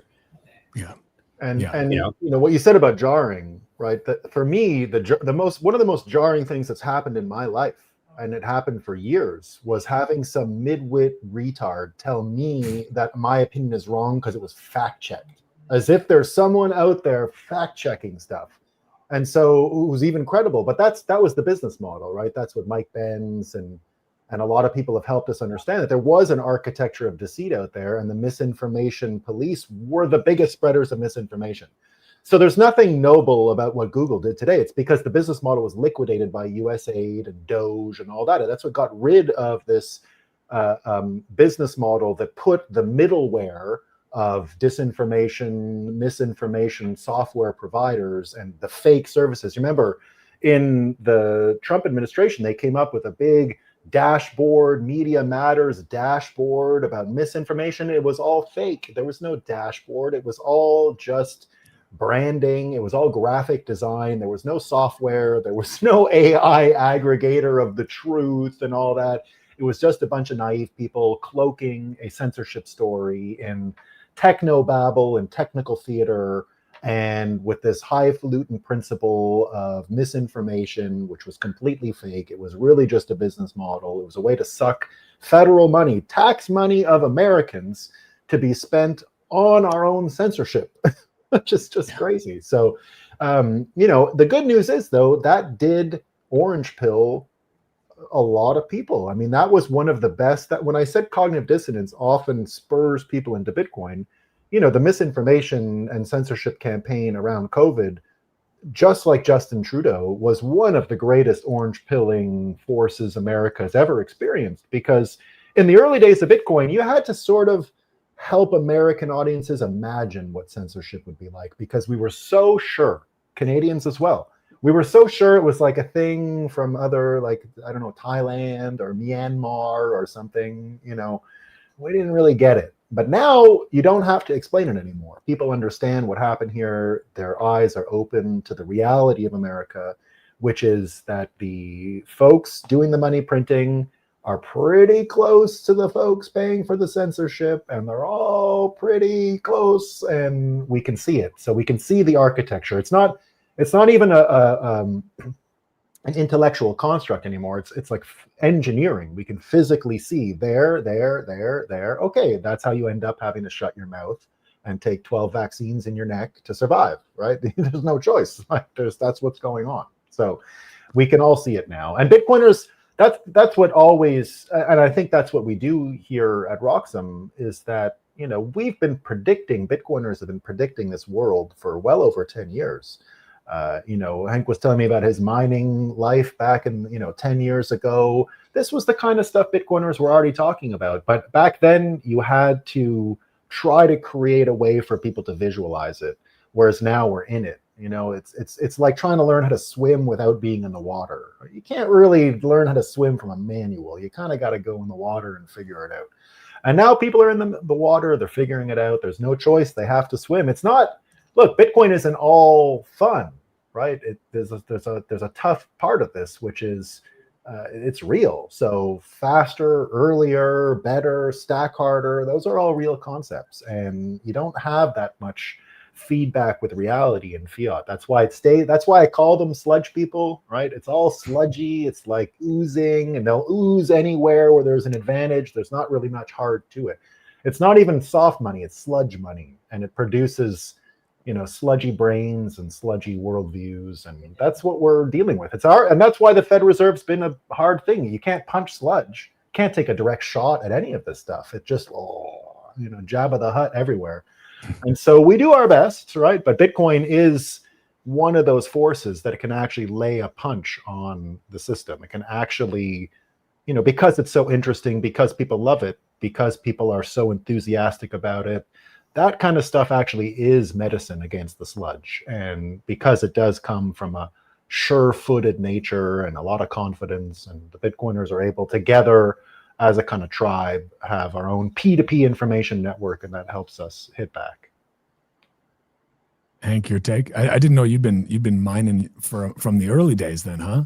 I used to mine back in like 2016 for a little bit. Yeah, I had a rig for a couple of months, and then I had to unceremoniously shut it down and send it back to China. But oh no. Kind of to Nolan's point, we're at this unique inflection period in human history, especially here in America, right? Where these problems that we've seen abroad are finally starting to hit home a little bit differently. And something that Nolan brought up earlier that I wanted to talk about was he mentioned in China, they seem to have this general distrust for the government. And I don't think until maybe more recently, that's something we're feeling here in America very differently. I feel like America, we were number one for a really long time. And how did we get there? Well, we got there because we had great leaders, and those great leaders were speaking for us and bringing us the truth and manifesting this beautiful future for us that we've enjoyed for some time now. But now we're starting to see the cracks in America's armor too, which is leading us down these exact paths that we've seen in Argentina and stuff before, but we're just seeing it now. I mean, here at Roxham, just a couple of months ago, we were deplatformed by YouTube for reasons that we were never really informed about. And they never explained it to us until one day we were just back up, right? So some people say it's because I was talking about Kanye West's hit song. Well, that's what I was telling everybody for a while, because I definitely thought it was my fault. And then someone said that, I just ran with it. I'm like, it was definitely Nolan. Yeah, blame it on Nolan for sure. Yeah. You had to talk about that song. It was a funny song. You had to do it, Nolan touches on so many different things and how they connect. The odds were I was going to throw a net out there and catch something with it. But yeah, we're just at this really unique time in here in America where I feel like we're sowing the seeds of distrust have been sowed and are starting to bear fruit here in America in the not fun way. So we as Americans are really now being forced to start looking at other alternatives that we didn't have to consider in the past. We were the international reserve currency. What do we have to worry about? But even now, we're starting to feel the effects of those inflationary things that were happening in other countries, and people are going to start looking for answers. And again, kind of what we spoke to earlier, I don't think it's till people really start feeling that pain at home do they start searching for those answers. But like here at Roxham, at least if we can give people some information as to where the world is going, then they'll take it from there and do the research themselves. It's like, this is what's happening right now. And so it's a weird time. I grew up in the 90s, like things seemed great. We trusted the government seemingly. Internet came. Wow. Internet, awesome. Yeah. Communism's dead. Yeah. And the internet. Huzzah. It couldn't be a new Nintendo. GoldenEye. Yeah. So it's Great weird, game. Man. It's weird. I don't know what to make of it. Bullet. Yeah. I mean, even the left, right, though, that's collapsing. And where I think we're going to catch everyone in the wave with Bitcoin and where it started to come is that the contrast and polarization of politics isn't going to change for now anyway. But it's reorienting the two poles, and the bipolarity of politics looks like it's going to transfer into something that's more recognizable to Bitcoiners, because part of the problem we had with the world that happened after World War II, and if you remember, Walker, the time you were on my show, we were talking about that World War II consensus, right? The World War II consensus being, it was Hitler and then the forces of good, and then the forces of good beat Hitler. But one of the problems, and then everything that we know in the world came after that, the whole story of the 20th and 21st century was told within that frame. Hitler versus good, good versus evil. Now, Hitler's a fine candidate for evil. But if you're being completely objective, he might not be on the podium in the 20th century. If you're doing just kill count and like, actual devastation, I think Stalin probably takes home the gold. I'm not sure. It's hard to say. Mao was, competitive, at least in that field.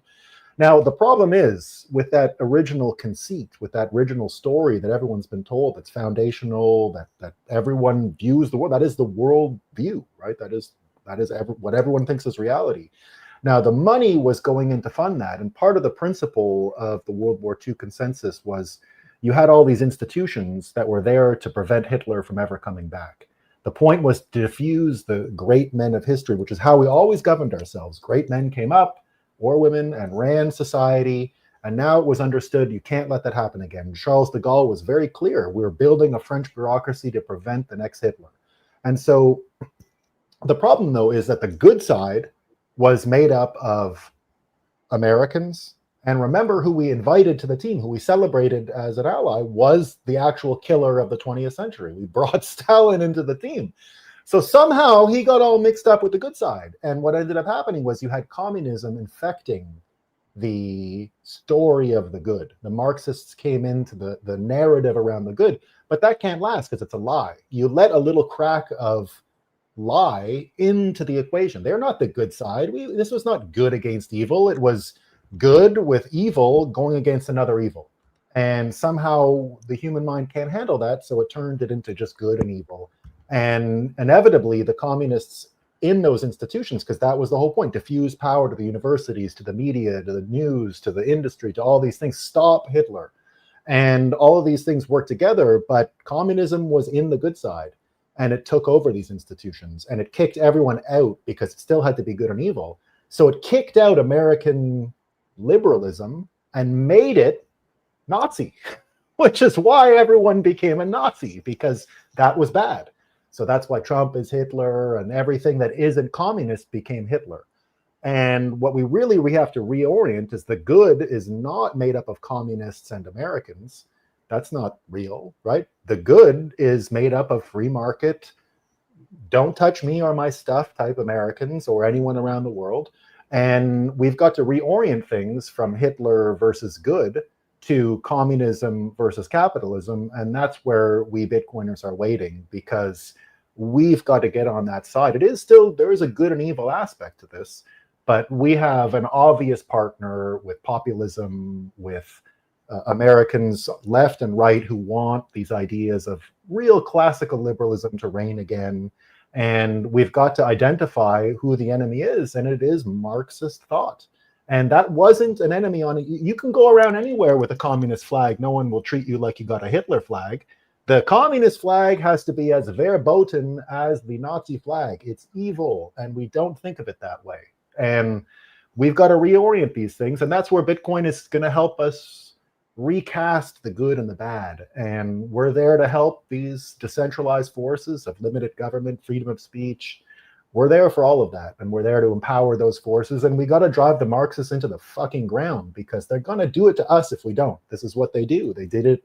I find myself more interested in the Russian Revolution than ever before in my life. And if you look at the plan of the Russian Revolution, it looks a lot like people reacting to Charlie Kirk's assassination. That's Russia 1917, man. That's exactly what happened. Dehumanization, all this kind of stuff. And so when you start seeing these forces, when you start seeing the World War II model break down, that's the great news that we have in Bitcoin is Nakamoto consensus can replace World War II consensus. It doesn't require us to agree about every little thing.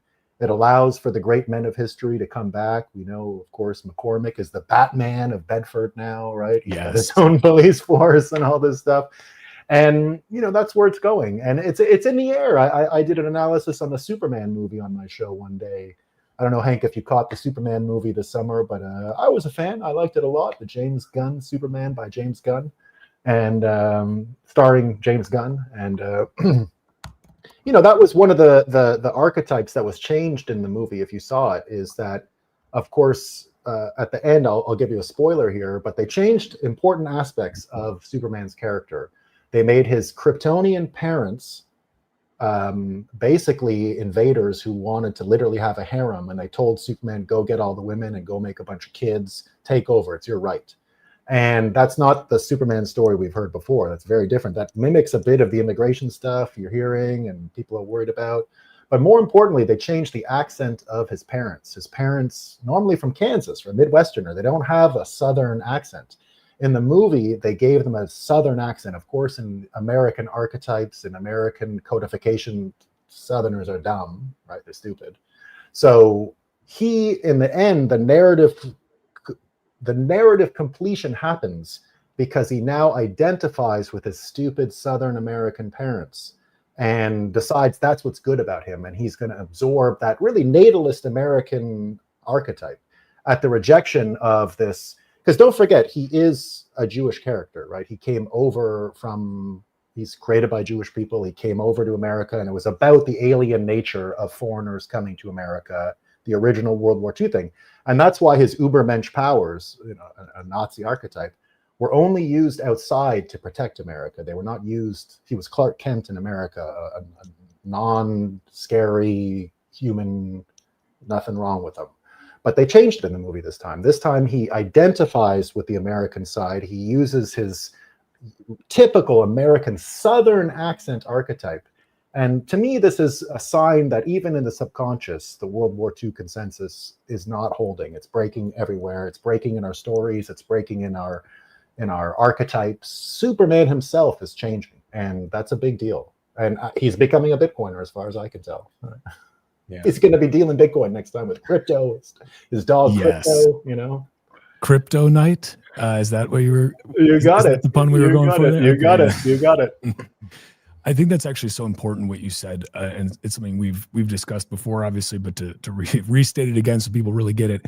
It is insane that it is perfectly socially acceptable for you to be a self-proclaimed communist, as a college professor, as anyone. Like that, we should treat that the same way that we treat Nazism. It killed an order of magnitude more people. Way more. Like this is absolutely insane. We should be ridiculing anybody who says, yes, I'm a communist. It's like, okay, I'm going to treat you the same way that anybody who says I'm a Nazi says that. Like your ideology is responsible for unimaginable death and destruction. And Kanye's hit song is getting at that. That's why he's trying to reverse the polarity on the Nazis. That's why he's doing it, right? It is that. That's the story. Is that why can you put why can't you put that flag, but a communist flag is like totally cool. You can put it on your backpack. It's like, cool, I'm just at a protest. I'm just protesting, bro. It's no big deal. It's communism. It's crazy. Yeah. It's insane. It is absolutely nuts. McShay, now that we have you back, I'm curious if you have any thoughts on it. No, I'm just laughing about it. It's a great first and last episode, Walker. You're gonna be banned. Well, you know what? The show's over. You guys blame it on Nolan, though. Blame it on They're Nolan. done now. Yeah. Everything on Nolan. To be fair, he doesn't have his whiteboard today, so we might be safe. He doesn't have the whiteboard. I could bring it. Walker's already seen it. It's okay. He's like, Walker, we can get a flag. I made that whiteboard for Walker when he came on. Yeah. Oh, yeah? So I guess that partially my fault in that case.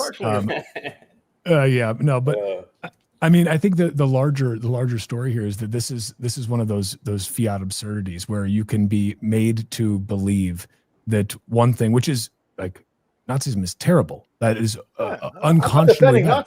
No, I know. But that somehow communism is okay. Because don't worry, guys. Yes, it's killed hundreds of millions of people around the world. Yes, it's still to this day responsible for unimaginable suffering of people who are laboring under the yoke of communism.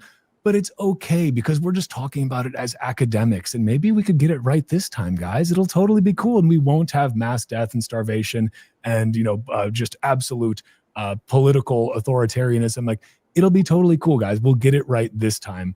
We're now smart enough. Like those other guys, they just weren't smart enough communists. We have smarter communists now at our universities in the United States of America. So now we'll get it done. I think we need to get rid of these public education institutions. I think we need more free market education. I'm sorry to say that. I know not everyone can afford good education, but what they're getting now is like negative education. It's an indoctrination camp. It's babysitting. Yeah, I've worked at these schools. Yeah, the teacher, it's a horrible thing. The number one profession of Charlie Kirk celebrations and job losses were teachers. They're the number high one. School, middle school teachers. It's the number one. Yeah, a guy did the analysis of the many tens of thousands of crazy people who thought it was hilarious.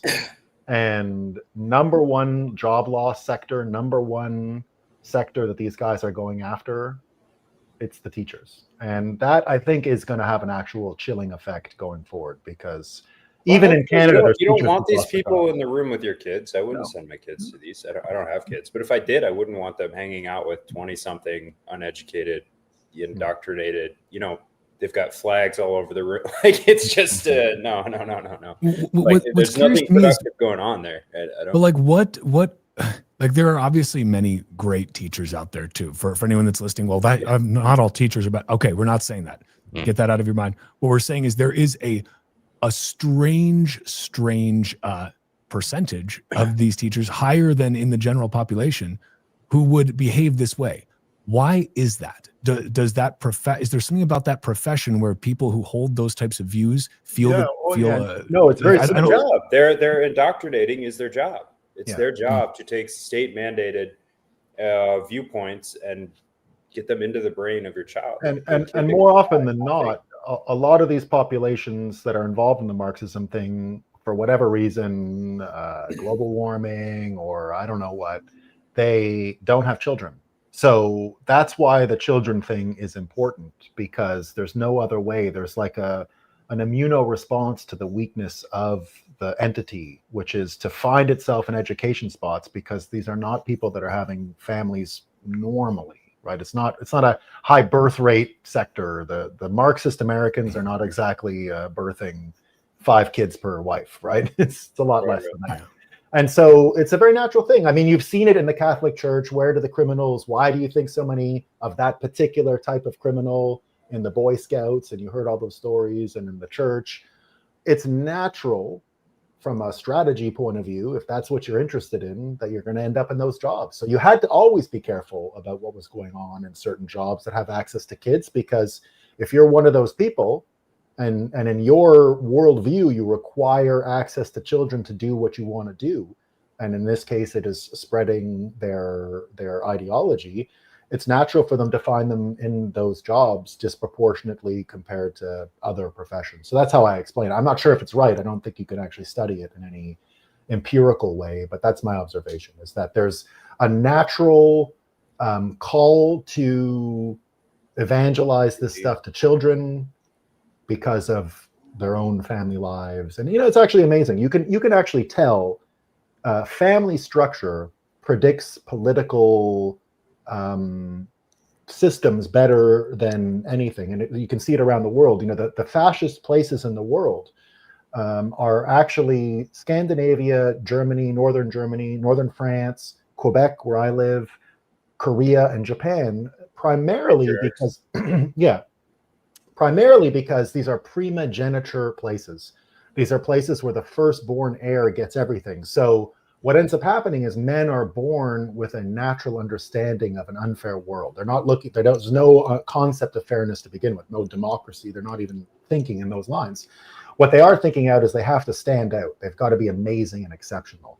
So you get a lot of peacock males. That's why men in these countries all have a lot of fashion sense, right? They have to. It's part of their world.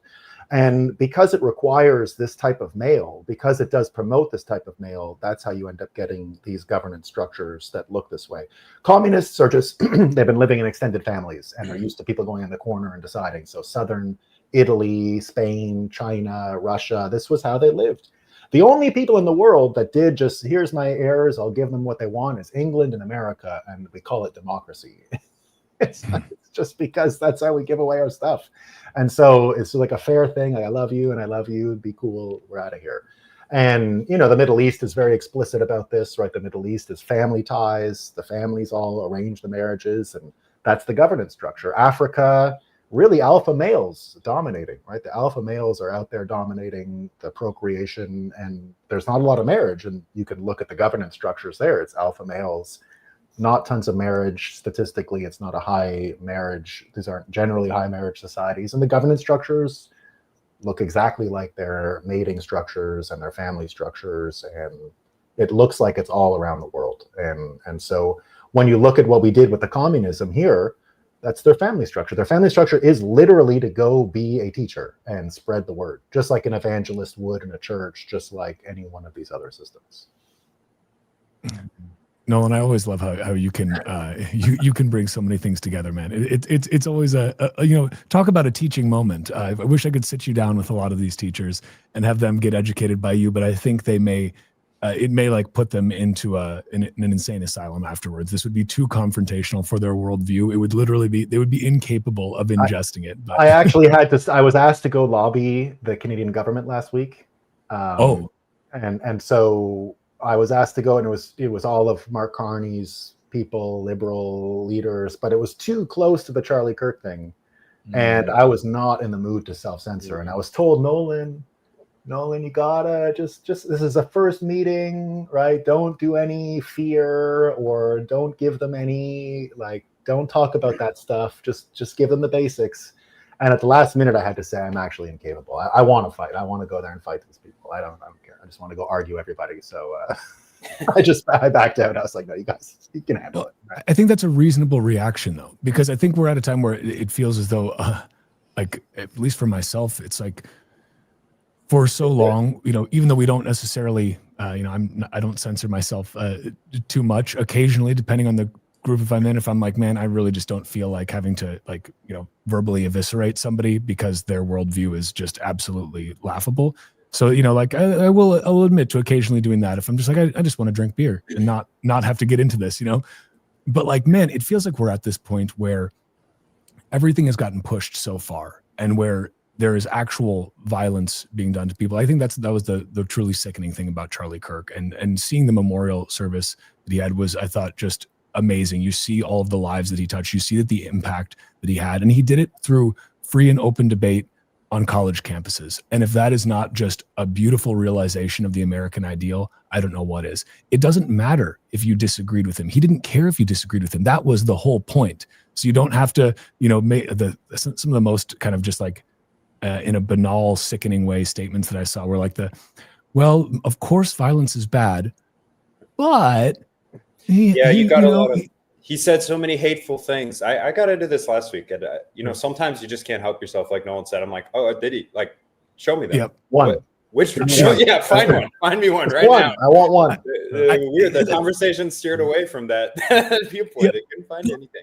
And that's my point. Now I'm at, like, it seems like this was a tipping point for a lot of people where I was like, I literally, same thing. I got into that debate multiple times with different people who are close to me, like last week, because I was like, somebody made an offhanded comments and I was just like, no, I'm just not going to let that slide. Actually, I'm just not going to let you get away with this statement, which is, incredibly stupid and also just kind of vulgar, like in the way that you're making it. And I am actually going to keep pushing you and pushing you and pushing you, because I know that nobody in your intellectual bubble is going to do that. Nobody's going to push you. Like somebody. It's not an intellectual bubble. It's an active campaign. It's a campaign. It's an active campaign, but they promote these things are bite-sized and taken out of context and clipped, and we're all a little bit responsible for this. This is how social media works. This is how attention spans are just waning, and you have to make a choice as a person not to be subject to these things. But we all get caught up in it a little bit. But to just mindlessly share these things ad nauseum that are patently false, or to make a martyr out of Jimmy Kimmel, whose show was canceled, for a week or something like that, while laughing in the face of someone who was murdered for their views. I mean, it displays a sort of moral bankruptcy that's, that we all know inherently is wrong. But the fact that you can't even point that out, you can't even have the conversation and point that out. It's too complicated. I mean, look at broken. It's true. It's too complicated. Look, the one that went viral was that he was against the MLK and the Civil Rights Act. But the context was when someone said in that debate, he goes, but look at what happened. Right. Look at what happened was look at the results of demographics, communities, incarceration, violence, drug abuse, all this stuff. He wasn't never actually saying civil rights were bad. He was just saying it was bad after we have all this extra data, and putting it in this context, things probably didn't work out. So it's too nuanced too difficult for a lot of people. And if you're dealing in dopamine, and if you're literally a drug dealer getting people addicted to outrage, which is what it is, they're literal drug dealers selling outrage constantly. It's very, very attractive to get the hit of dopamine, get angry and say, oh, I'm stopping someone who would have kept MLK down. And nothing could be further from the truth. So it's value games. It's self-righteousness. It's mindless self-indulgence. It's giving yourself a presidential medal of freedom. You know? It is absolutely insane because it's honestly just kind of so in your face. I want to get into this a little bit more here, but again, I think I need to remember that there are producers who are going to want me to go to a commercial break. So I think if that works, we'll hit a quick commercial break. We will come right back and we will get even deeper into this. And then we're going to have some additional programming at the end of the episode here. This is the beauty of having 3 hours. It turns out, boy, there is a lot to cover and it's a beautiful thing. So we're going to go ahead and hit the commercials. We'll be right back in a couple minutes. The future of capital markets runs on Bitcoin. Introducing Roxum, the first ever exchange where Bitcoiners can trade treasury stocks entirely in BTC. Get exposure to top Bitcoin holding companies like MicroStrategy and Metaplanet, priced in Bitcoin from the start. No fiat, no middlemen. This is what financial freedom looks like. Early access now live at roxum.com/treasuries. Built by Bitcoiners for Bitcoiners.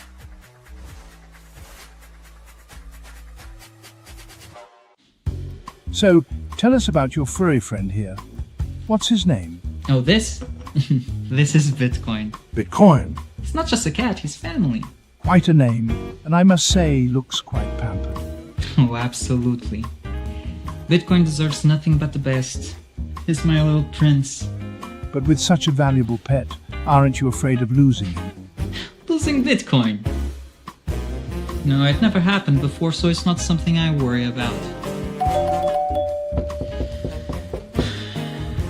Excuse me for a moment.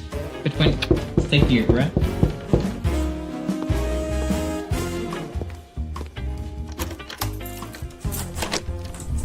Bitcoin, no! Bitcoin, come on, little buddy. Bitcoin, I need you. Don't go.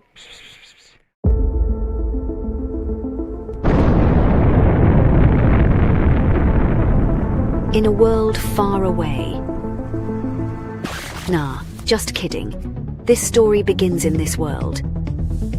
It all started in 1460 in Antwerp, when the first commodities exchange was created, but the real transformation came in 1602, when the Amsterdam Stock Exchange was founded. Considered the oldest in the world, it was the first to trade financial assets.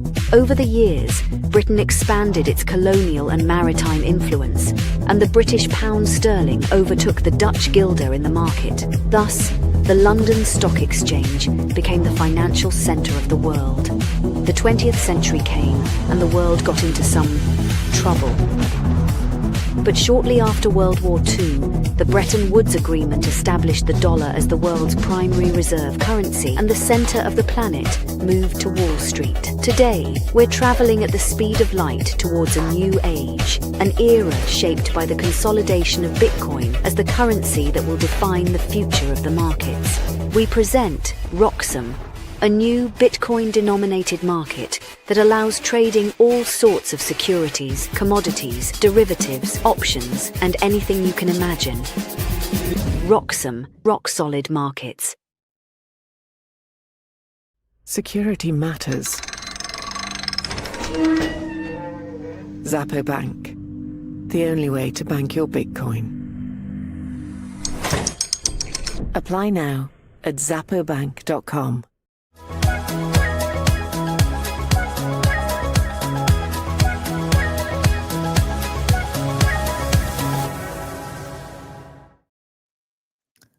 All right, we are back. I am getting better and better at these commercial breaks. Gonna be a pro by the end of this.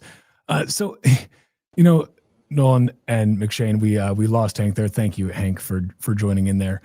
So, one of the other things I kind of wanted to get into a little bit is just generally around, you know, we the why behind Bitcoin, and I don't mean that in like a like, let's say a very like kumbaya type, like, hey man, like we just need this perfect money.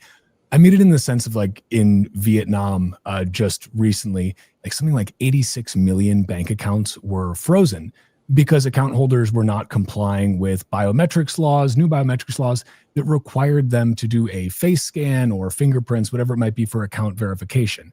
And I believe that if they don't comply by the 30th of this month, they will lose their money. And, I think it was Marty Bent who basically said, like, this is why we Bitcoin.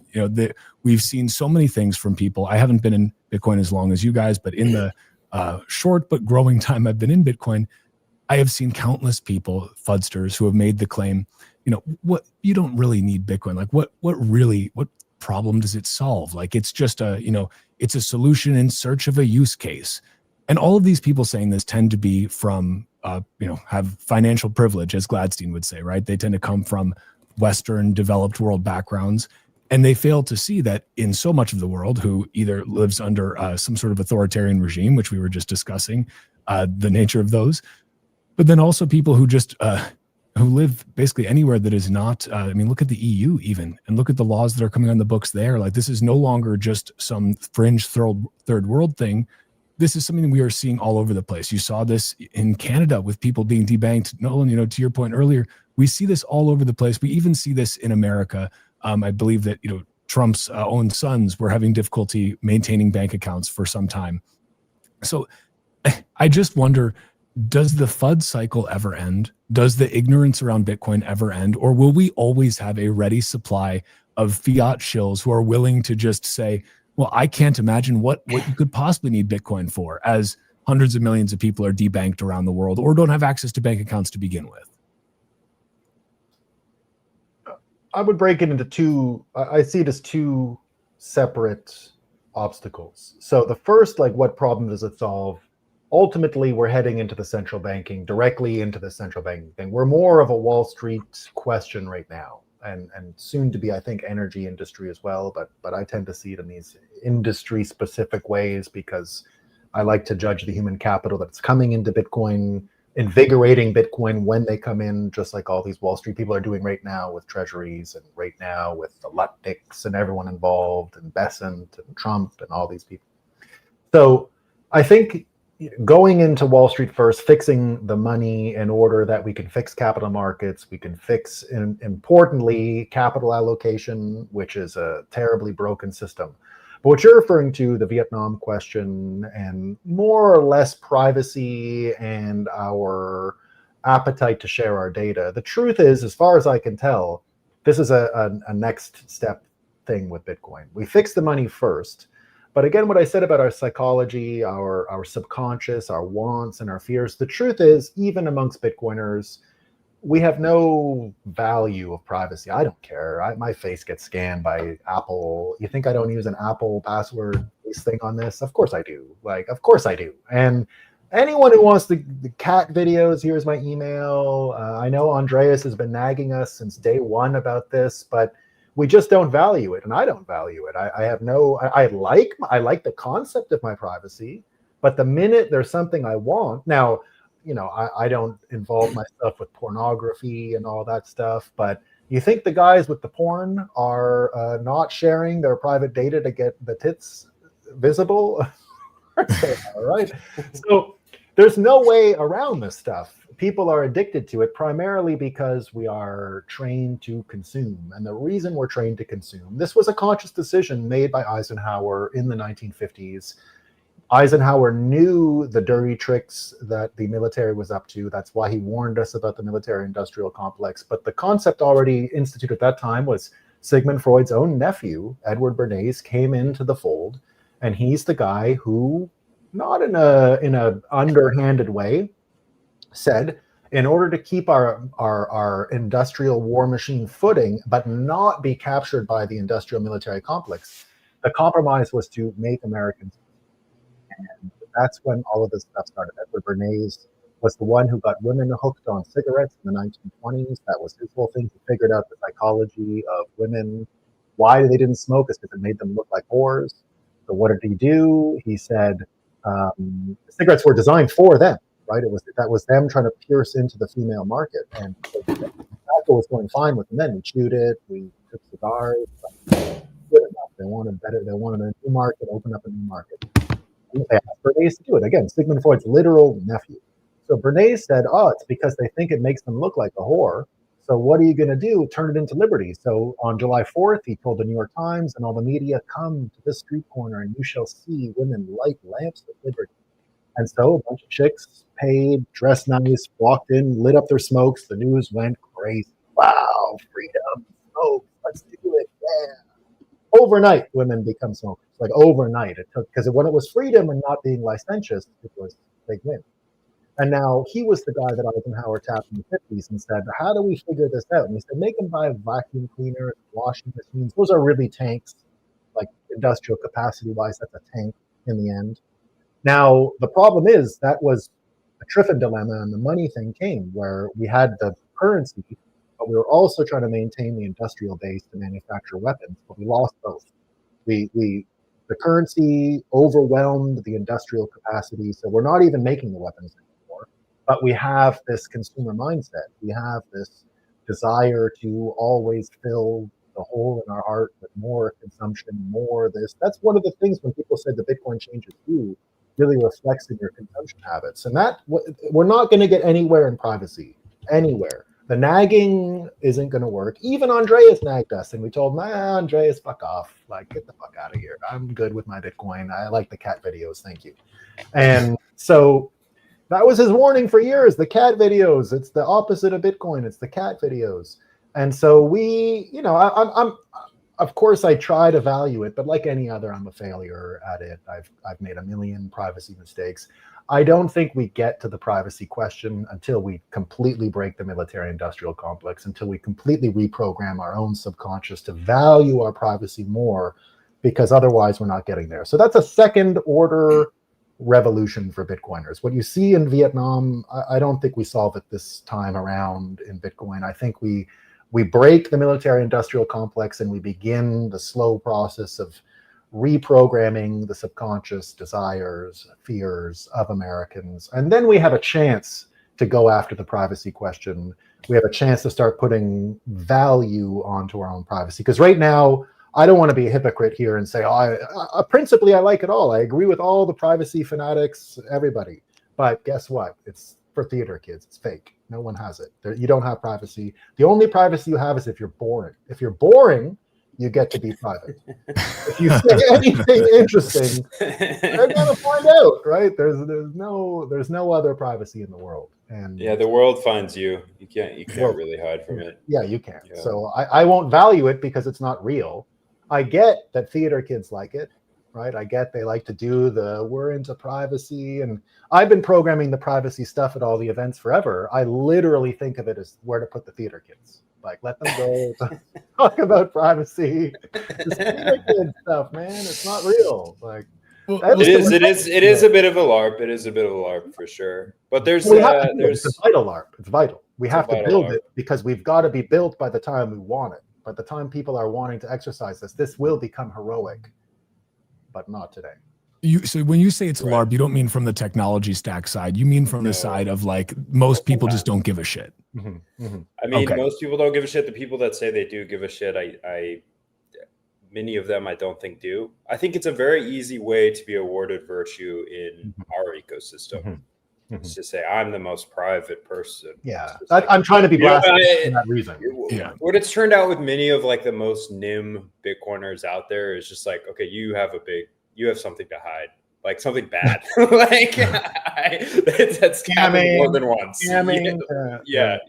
You have a bad. It's like people come in wrestling and now they're like they put the luchador mask on. You know, I'm not me. I'm a different character. You know. Yeah. Well, let me take this to another level then, which is you mentioned the dismantling of the actual military-industrial complex itself. Do you think that Bitcoin at the nation-state adoption level is actually a Trojan horse for that dismantling, or does that dismantling come from outside of this, like from outside of the system, from the parallel system? Like, what does that actually look like? It's contango. It's the cost of violence. It's everything we saw in the sovereign individual thesis, right? Mm-hmm. Everything you see in Ukraine and Russia right now. The truth is, other countries can afford to fight us because of the cost of the drones versus the tanks and their effectiveness and the aircraft carrier. I mean, look at how much does each F-35 cost? Like, let's just say it's $1 billion. I don't know what they cost anymore. But, like a bit of battery acid on a suicide drone that costs $2,000, there ain't no stealth left on an F-35 that has battery acid put all over its windows or its wings. It's over. It's garbage. Right? Throw it in the sea. It's finished. So the military-industrial complex is up against just the economics. Now, the way we survive as Bitcoiners, as far as I can tell, is that everything we know from the military-industrial complex is at the end of World War II, the energy companies actually continue to this day, run the world, right? So I don't know what happened with the Nord Stream pipeline, but it wasn't Russia and it wasn't Ukraine. And to the extent that it was America, it was really American energy companies telling Europe, no, we have enough gas for you. Don't worry, we can get rid of the Russian gas. We got it. Don't sweat it. So inevitably, American energy companies use the state and the violence that they can perpetrate on the world to guarantee American energy markets, American energy access. Ukraine is really about America trying to take Russian. They don't like that competition, of course, right? I get why. Like, it's just normal that they're making money off oil. Let's go kill them and take their fucking oil, right? That ain't gonna stop. Now, the way you do it is what is changing, and because Bitcoin, once the energy companies realize, and once we proliferate energy more, right? Once we have more solar, more, we can help there too. But just in terms of the oil and that type of energy, once there's no more incentive to go abroad to get it, once we figure out how to get more here, that's probably the best thing we can do. And once fiat currency is no longer good for the energy companies, once the energy companies can no longer leverage these institutions because it allows them to keep control of the world. The world is all energy. Energy companies are the number one companies. They're going to survive all of this. And they're our pathway to survival. In the same way that we're running straight into Wall Street, inevitably we're here to destroy Wall Street. We're not going to perpetuate Wall Street like it's over, right? We're here to give it one last hurrah. Whatever comes after this with Wall Street will probably be something will exist after, but it won't be every best and brightest guy that you went to college with and you went to college with and I went to college with wants to go work on Wall Street. That's what we have to end, that the best and brightest treated as the only place to go if you don't make Major League Baseball or something. So the energy companies are where we're headed next. Once we wipe out Wall Street, we're going to survive because the energy companies are going to need a reference for their markets. They're not going to let them, they don't want to die. They're not suicidal. They're not part of the death cult. They love this shit, right? They're making tons of money. They're having a good time. They're probably having more fun than us Bitcoiners. That's saying a lot. That means they're having a great time. Right? We're having pretty much the best time in the fiat apocalypse. But I'd say they're doing great too, other than the whiny Gretas. God. Greta problems, But that's really our future. Our future is to run straight into the energy companies. And once the cost of violence is different, they're going to need us as their imperial vanguard to spread the price of oil. That's what we do at Roxham. Inevitably, that's our destiny, is to price energy in Bitcoin for a global market, to align global energy companies, to put the most important commodity in the world tied directly to Bitcoin. And that is what will help, spread Bitcoin around the world even more. If you got to go get some gas or electricity for your Tesla or whatever, and you got to pay in Bitcoin because they don't want your fucking food stamps. Energy ain't selling for food stamps, right? That'll be fine for Coca-Cola and the sludge, but it won't work for energy. And so the energy companies don't want to lose their pole position in the economy. They control the military-industrial complex.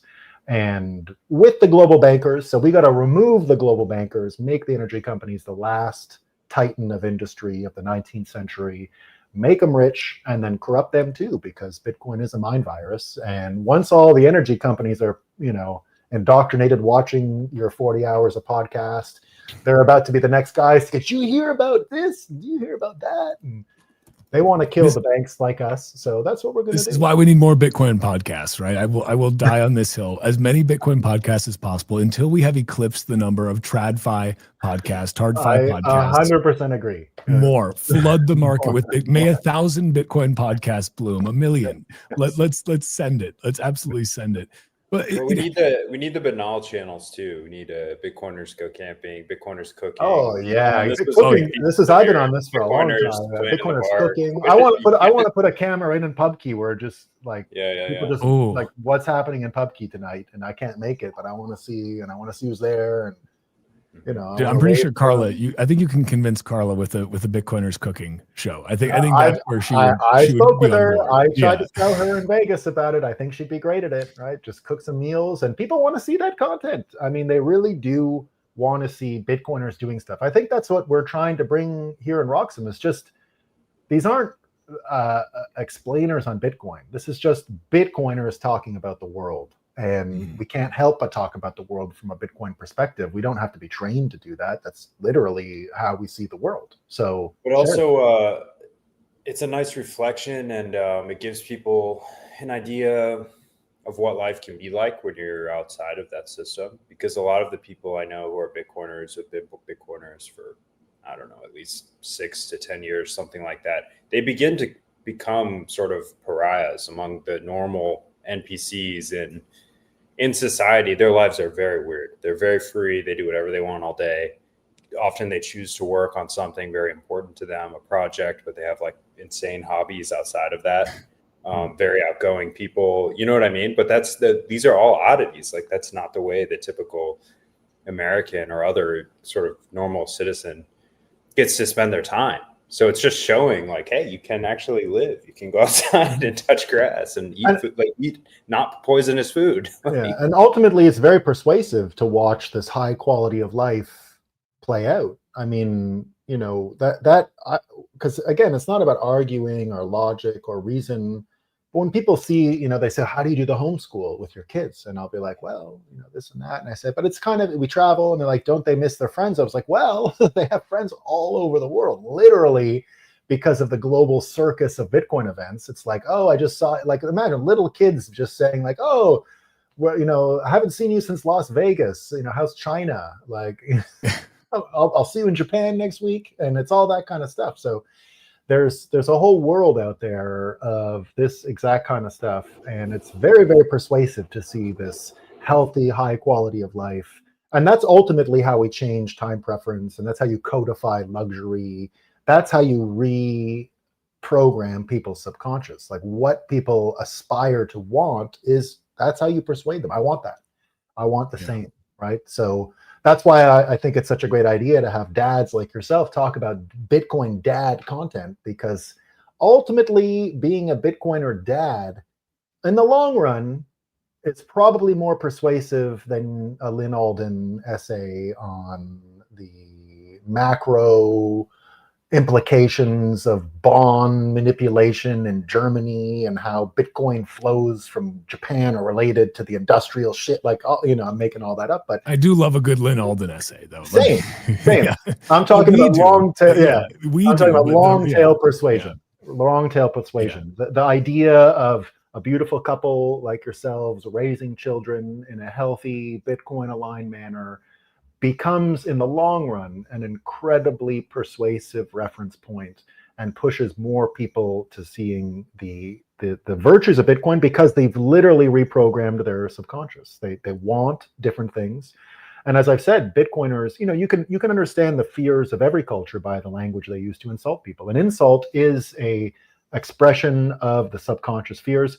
Where I live, I'm from Quebec. You know, in Quebec, all of our swear words are religious, as opposed to in France, where all the swear words are really just about being an inadequate lover. Like, if you spill milk in France, you say prostitute brothel, because you're paying for sex. It means you couldn't get it, you loser. Like, that's the fucking worst thing you could be in France. You fucking idiot. Can't get girls? What a dumbass. And then, you know, in America, of course, you can call someone, you know, you fucking asshole or whatever. No one cares. But you call someone a loser, there's trouble. You fucking loser, right? That's how you get a fight going. Whereas, you know, in Korea, for example, the worst insult in Korea, it's so bad that the word puppy, to call a cute dog a dog, has to be the English word, because the actual insult of Korea to get a fight going is to call someone in their language a puppy, because it means it's a Confucian hierarchical system. So not only are you young, you're a young dog. So that's how you want to pop off in Korea, call someone a puppy. That's equivalent of buddy for people under 6 foot. You guys, yeah. No, I know what you mean. Someone calls us buddy. We get mad. I don't know what you're talking about. Hey, buddy.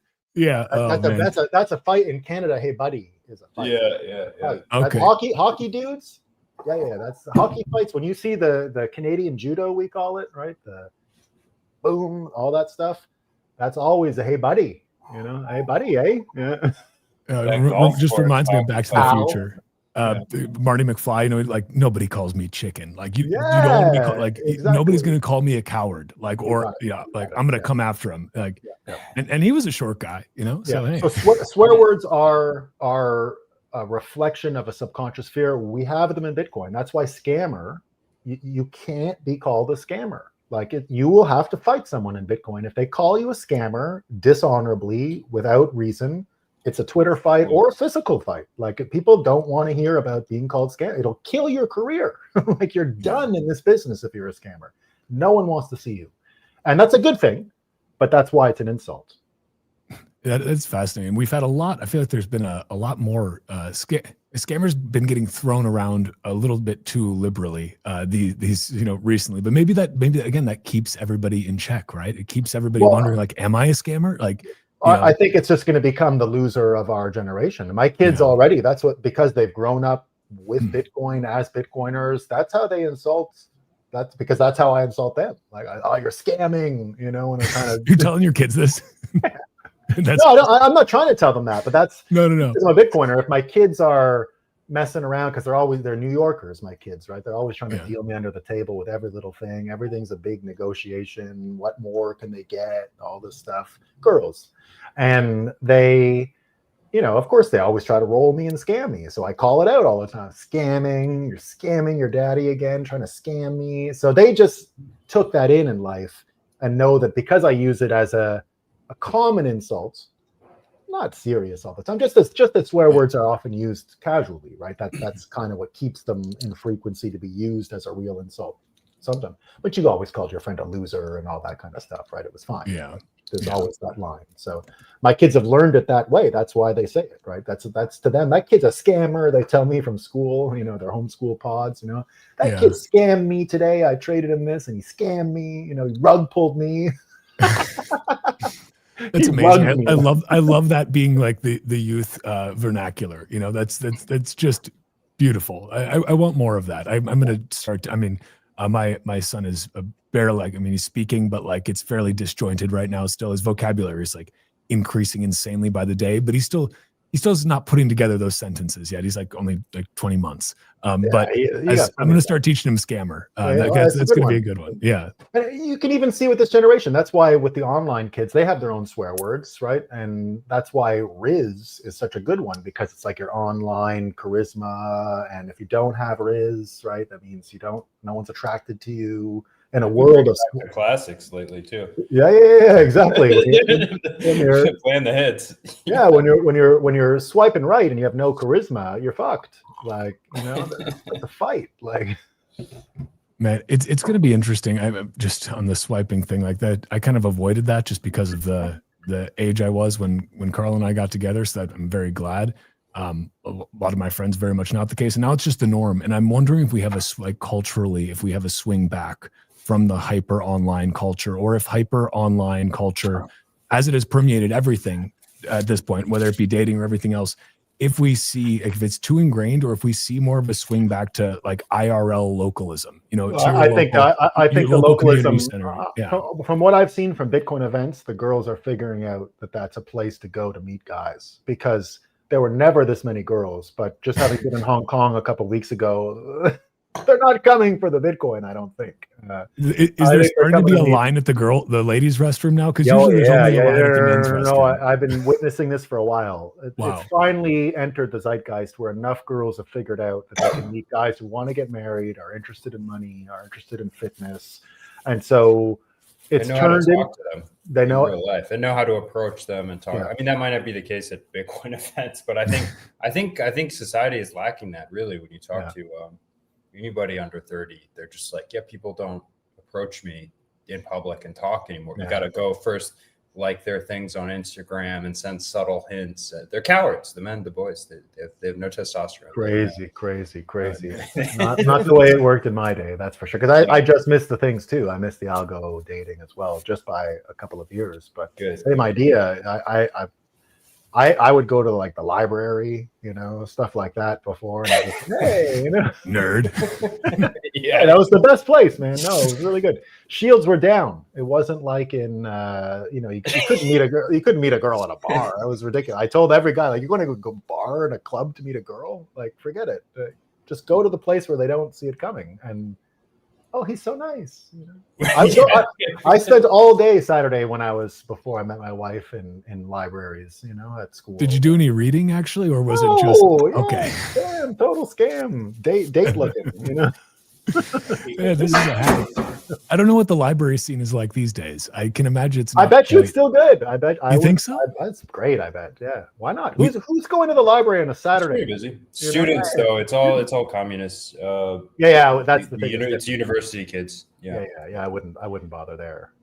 Damn. I mean, it is a great thing. You're forced to speak in a slow, furries. soft voice, so you're not disturbing the peace there. Like you're automatically, kind of like it's brilliant, really. And you pick some book to make you look very smart. Did you have a book in your hand when you did this, Nolan? Like, what was your go-to? Yeah. There was I'd go check my, there was always a computer lab in the library. So I'd spend a minute in the computer lab just to check out what was happening. And I'd do a tour to see who was around, because you usually knew all the kids. And then, whoever was there that you liked, you could start chatting with them. Pick up a Robert Frost book and you're like, oh yes, this old thing I was just, No, I took it a step further, Nolan. I worked at the library. So you got those killer jobs. Yeah. Well, you were my friend because I ended up getting one of these locker keys that they would only normally give to masters and PhD students. An office in my library. It was a guy like you that gave it to me because I told him exactly what was up. And I said, I need the office, man, because I gotta get a station going here, man. I gotta operationalize this. So I had a locker. God, man, I absolutely love it. I'm curious too. So guys, we are going to, and I appreciate you guys hanging around in the stream. We are going to have Renee from the Bitcoin Policy Institute joining in a little while here. She hasn't joined yet, but she's going to be covering their new nation state Bitcoin adoption report that was just released either today or yesterday. I'm super excited about it. I mean, love the work that these guys are doing at BPI. McShane, I know you've got to jump in a sec. I think, Nolan, you're hanging around for another couple minutes, but McShane, appreciate you joining. What I was going to say is I love the work that is happening at BPI because initially earlier in my Bitcoin journey, when I really went to one side of things, I was like, we don't even need to engage with the political anymore. We don't even need to have the conversation with the political, like we obsolete them. And while I still, still believe that, my opinion has become more nuanced in that I now look at the work and have seen some of it firsthand because I went to the policy summit, that it's like, I've come to the conclusion, basically, to give it a really simple explainer. I would rather have a government full of Senator Lummises than Senator Warrens. Like, yes, Bitcoin is going to be fine without politicians, or, no matter what they try to throw at it, because Bitcoin exists everywhere all at once, not just in one, geographical jurisdiction.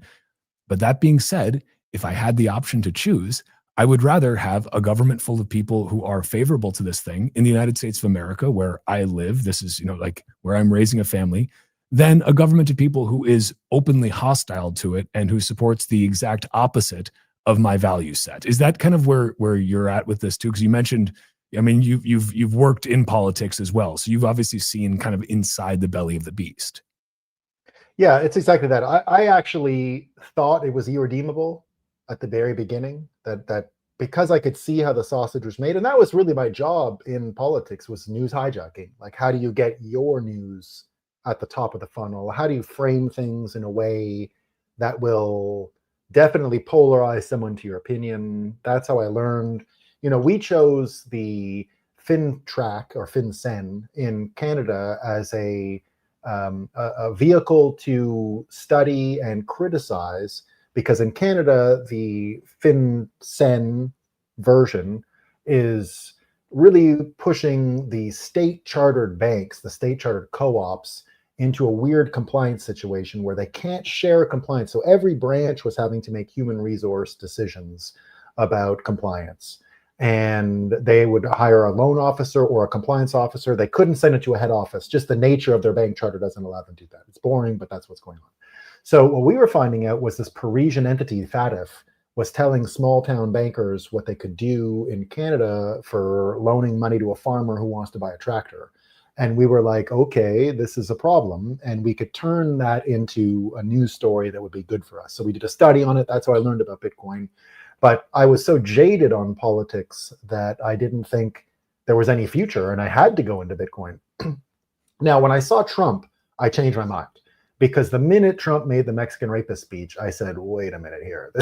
This can work. This is something else. But not for the reasons you think.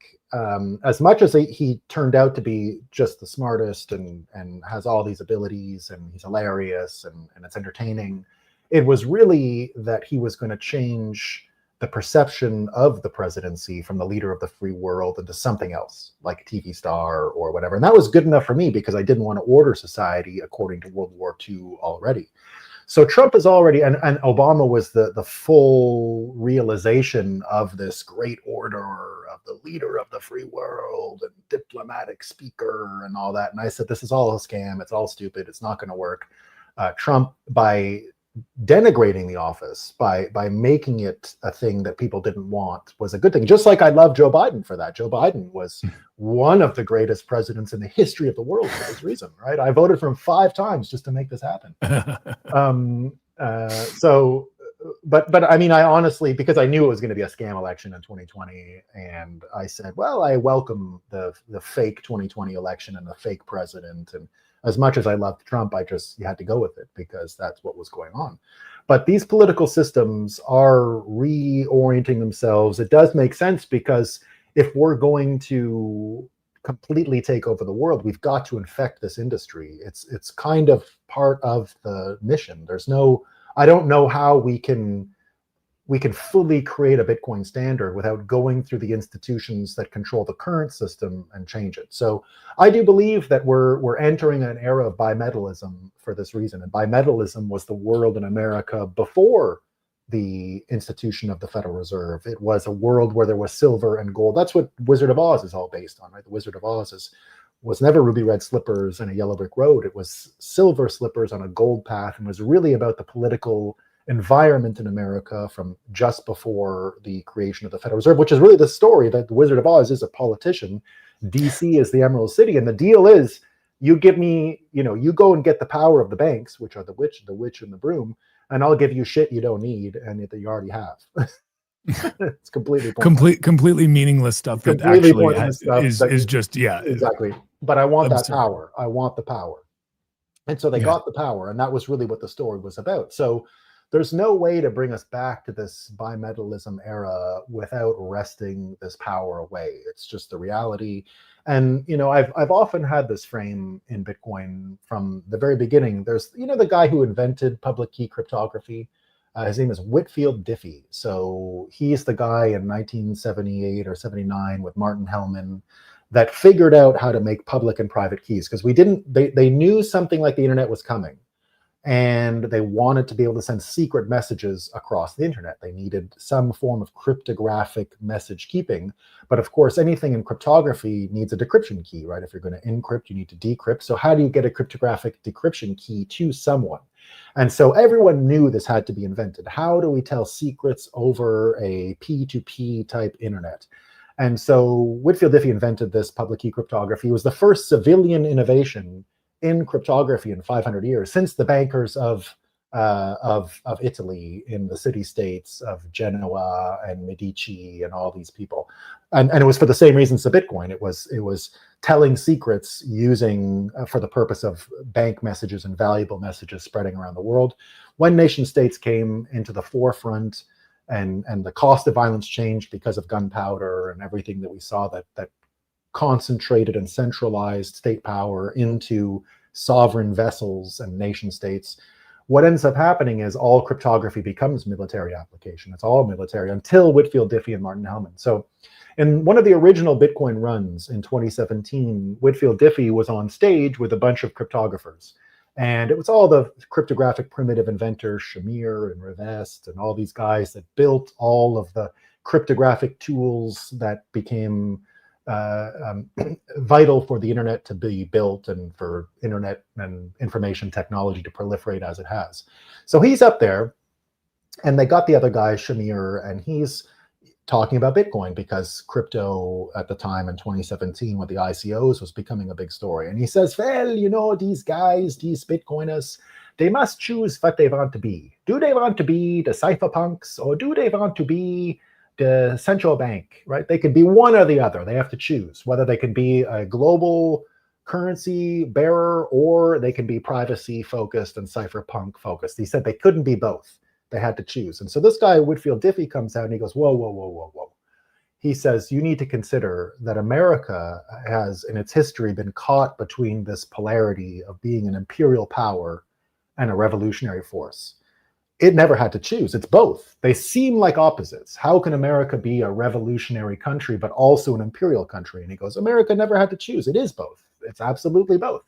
And it oscillates between either of these things. It oscillates between being predominantly a imperial power or revolutionary force, but it oscillates. And so that's what Bitcoin can offer America. It can offer America the off-ramp from being predominantly an imperial power back to a revolutionary force, because Bitcoin is the same two things as America. America and Bitcoin seem to be spiritually bound and connected, and their fates seem to be intertwined at this point.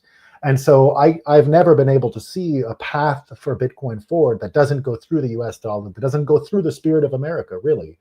This spirit of being an imperial power and a revolutionary force. And it's something that I think Bitcoin can draft off of. It's exactly what Bitcoin is not like, it's not a nice thing necessarily. Like, go argue with the blockchain about you're missing Bitcoin. It ain't going to happen, right? Go complain about how you had a bunch of Bitcoin a couple years ago and you don't have it anymore. You're done, right? There's no one there to listen to you. Nobody cares. But it is also obviously revolutionary, right? There's no denying that. So Bitcoin has this duality just like America. And it's actually a strange quirk of history, by the way, that these two polarities and the January 3rd birthday and the July 4th birthday also have an interesting link, which is the perihelion and the aphelion. So the longest day and the solstice are not really the longest, or they are the longest days and the shortest days, but they are not exactly the point at which the Earth is closest and furthest from the sun. It's a few days later in each case. And they are indeed July 4th and January 3rd. The aphelion and the perihelion are those really days. Yeah, it's not the solstice. So cosmically, this just blew my mind a little bit. Cosmically, Bitcoin is connected to America. And I don't think there's any way to unpeel that or unpack that. It's America's destiny and it's Bitcoin's destiny, and they look to be completely aligned. It's like the twin cores of the Harry Potter wands. They're the same thing. And that's why we have to go through the political system in America. There's no way out of this. I was able to predict that Trump would be a Bitcoiner in this cycle publicly for many years, because I said that, not because I had inside information on Trump being a Bitcoiner, but literally because I said there's no choice. He's going to be bound to Bitcoin. Twas written in the stars. And so I like all this going to DC. I think it's great. I love the idea of PubKey and BTC Policy Institute holding court together in DC. I think that's a great idea. And you love to see it. I think we have to go through America. Indeed, I like Lummis's and all that more than the Elizabeth Warrens, but we'll get them all there. There's no choice. America has to embrace Bitcoin. Yeah, and especially at a time where it seems that the other nations of the world are not embracing it with the same open arms that America is. It just lends more credence to your point that these two are sort of cosmically linked, but also linked from an ideological alignment perspective. Mm-hmm. And I think that makes sense. That's a good thing. And again, as an American and as a Bitcoiner, I want to see that. I want to see America be pro-Bitcoin. That doesn't mean America is going to control Bitcoin. Doesn't mean that America somehow has ownership over Bitcoin. And if you understand Bitcoin, you know that it can't. It just means embracing it at hopefully at a individual level for as many Americans as possible. But then also, again, I would rather have a government that is favorable to it rather than not.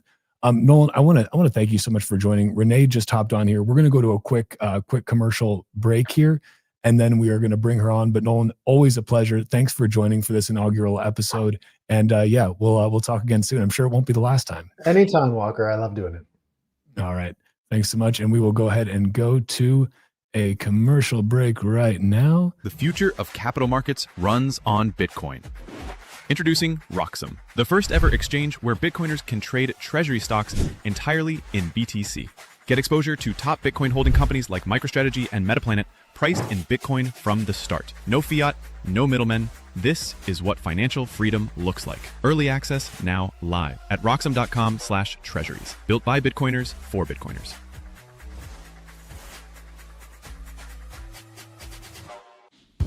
So, tell us about your furry friend here. What's his name? Oh, this?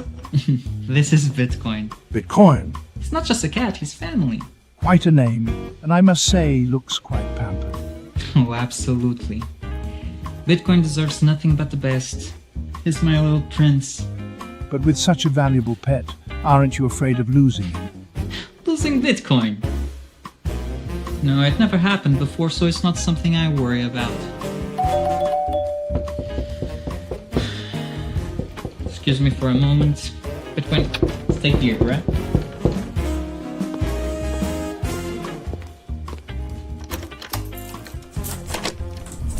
Bitcoin, no! Bitcoin, come on, little buddy. Bitcoin, I need you. Don't go.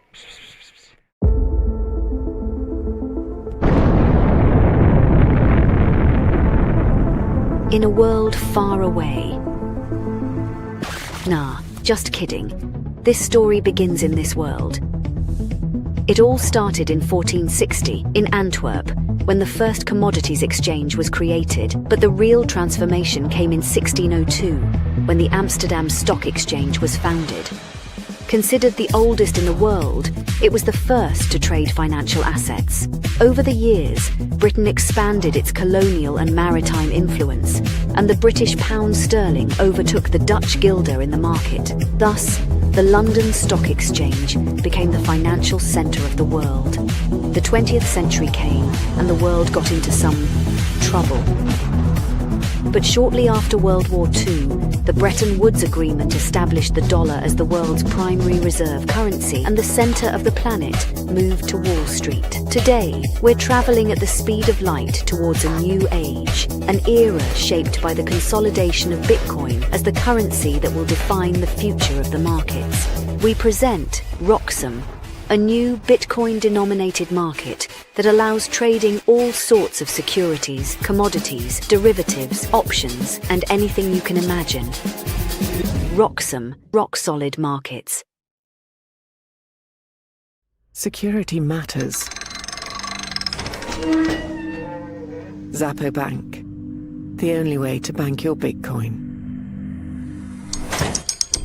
Apply now at zappobank.com.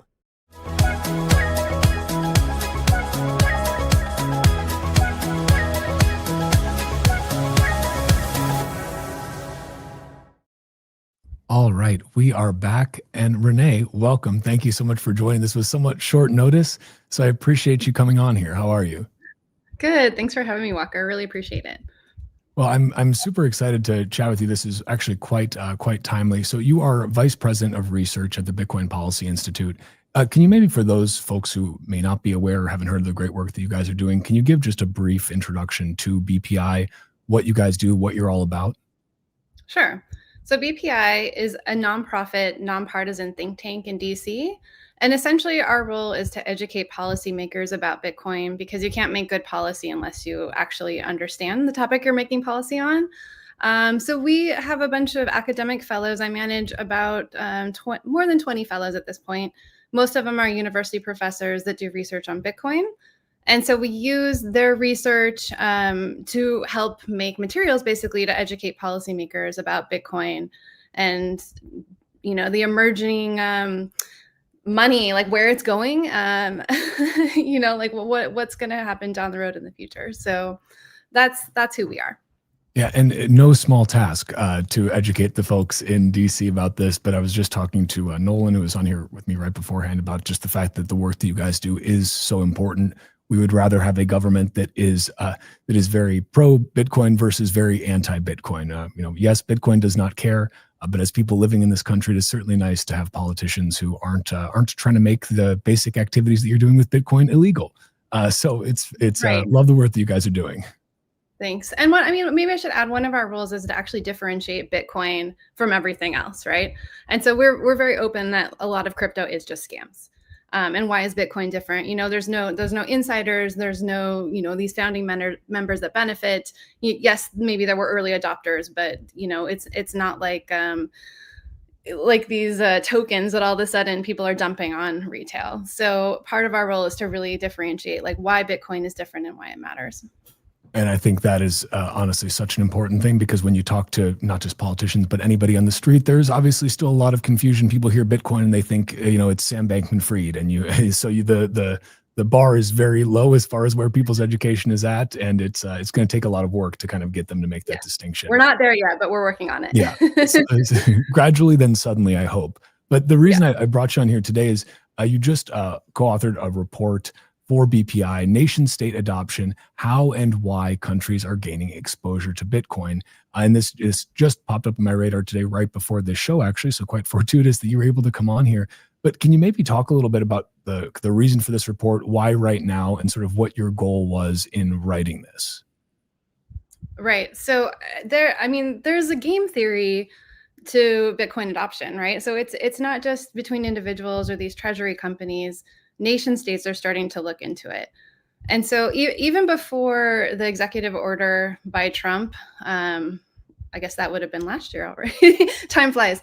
So that was kind of a catalyst. Like things were kind of happening slowly under the surface. And then once that executive order took place, I meant his inauguration last year, but the executive order was this year. But once that happened, things just took off. So we see not just within the states, but other countries starting to take an interest. And so some countries have active exposure. Maybe they already had active exposure. They implemented methods to gain active exposure to Bitcoin. But what we saw is a lot of countries start to propose bills for exposure through things like strategic Bitcoin reserves or government-backed mining.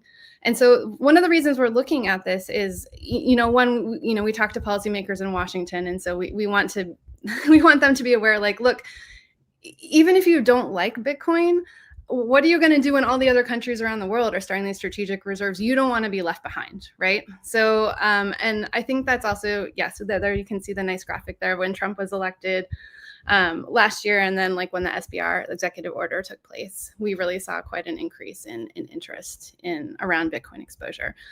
So, we just kind of, and we see, you see bits and pieces here and there. You see like something on X that says like, oh, this country is interested, or this country's not doing this, but it's kind of spread out over time. And you don't really know how much of it is real or not real. Or someone said, if I get elected, I'll do this. So we said, what we really need to do is have a dedicated piece of research that goes through all of this and says, okay, this is real. This is an actual bill they have proposed, or here's something the government is actually actively doing. Like this is real versus like, oh, there's a rumor that a sovereign wealth fund in Singapore might have held Bitcoin at one point in time. We're not really sure. Like, no, like we wanted actual evidence. And so what we did is we put together a report about the state of things as they are. So I think that's super helpful. And one of the other things that you clarified in this report is sort of the type of exposure, and you were differentiating sort of actually having exposure to more, I don't want to say performative, but more superficial type declarations, laws, kind of differentiating, okay, yeah, legal tender law is actually meaningfully different from, hey, this country actually holds Bitcoins. Can you talk a little bit about the thought process there, why that distinction was so important? Sure. So there's not really a one size fits all in terms of countries gaining exposure to Bitcoin. So some countries might, the most common way you think of is a strategic Bitcoin reserve. And so that's when you think of nation states that are adopting Bitcoin, they have a strategic reserve, et cetera, but that might not be the only method. So we wanted to outline what other countries are doing and other things that are happening. So actually, government-backed mining is one of the major modalities. And so what that might mean is the government partners with a mining company, and they so it's not just that they're giving, like, they're benefiting from selling electricity. They're actually getting some of that Bitcoin that is earned, like it's split between maybe the miner, or maybe the government has, like, they are government miners. So each country is a little bit different. It kind of depends. And so they are then acquiring Bitcoin and holding it. If you go down, maybe if you go back up one more to that Sankey diagram, there's a nice one for there you go, perfect. The different modalities. So, and then, you know, we know that a lot of countries have seized Bitcoin from individuals undertaking illicit activities. And the interesting thing about this is that they're not selling that Bitcoin. So as far as we know, these countries are just holding that Bitcoin. It's still sitting there.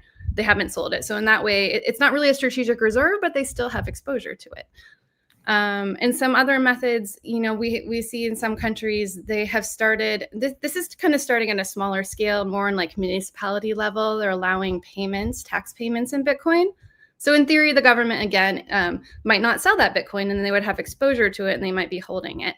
And our thought behind this is that, you know, maybe you pilot it small and then it kind of grows, which is what we saw in Switzerland. I think it started with one canton or one city.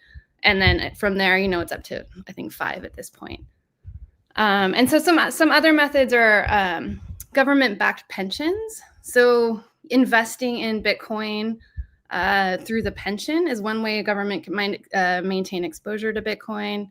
And then some countries have sovereign wealth funds. So obviously that doesn't apply to everyone, but we know those sovereign wealth funds are investing in Bitcoin. You mentioned legal tender.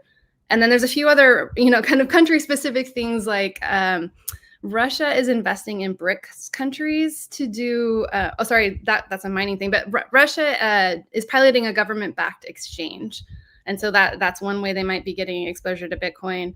There's other things like maybe that you don't want to encourage the, you know, the Lazarus Group in North Korea, you know, stealing people's Bitcoin, but, you know, then the nation state has it, they have access to it. So there's a couple other random things going on in the other bucket. And I think it's really interesting because we're obviously at a different phase here. You mentioned, of course, the confiscations that various governments have done. That's been probably the most lucrative way for them to acquire Bitcoin at this time. But it does seem that we're entering a phase where, as you said, they're not selling it for the most part. Germany, obviously, very famously, you know, managed to sell quite a bit of Bitcoin that would be worth quite a bit more now. And I'm sure that decision will look incredibly foolish as we go further down the line. But do you start to see, will we see kind of a broadening of the types of acquisition methods here? Or do you think it'll just be more of a deepening of it? i.e., we're just going to see more strategic reserve establishments, like more fitting into that category, but it's coming from different sources. Like you actually know what's been proposed in the US, obviously right now, it started with just taking the confiscated Bitcoin, saying we're not going to sell it, but we're going to leave the door open to acquire more in budget neutral ways. Do you think other countries start to follow suit with that? Or is it, we're just going to see a whole smorgasbord of different types of acquisition strategies? We'll see this fan out even more. Honestly, I think what you're going to see is you will see a broadening of that, more countries doing strategic reserves. But I think it also depends on the country and their resources. So I imagine a country that has excess energy is going to look into mining.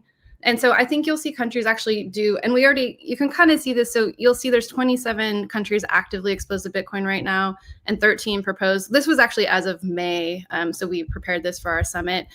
Since then, we've had 3 more countries propose. So now I think we're up to 36 countries total.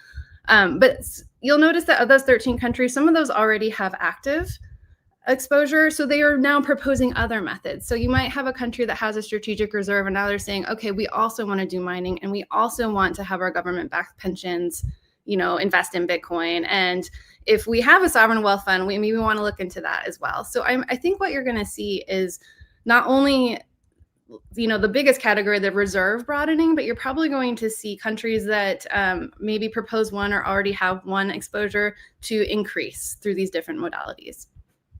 Okay. I mean, it's really fascinating. And I mean, I think that it's kind of amazing. The one that really stuck out to me for a long time was the Kingdom of Bhutan, just because I thought that was such a fascinating story of, okay, here's this kind of small, perhaps not often thought about little kingdom that is mining Bitcoin with excess hydroelectric power and accumulated quite a sizable stack of it in the process. Like, this is significant. And when you look at all, I think it would be crazy to me if more countries didn't follow suit with that. When you look at how much often state-owned hydroelectric there is, just as one example, all over the world, it feels like we could be entering sort of an acceleration phase where, look, the genie's out of the bottle. People are aware of this. This has obviously been proven. You can do it.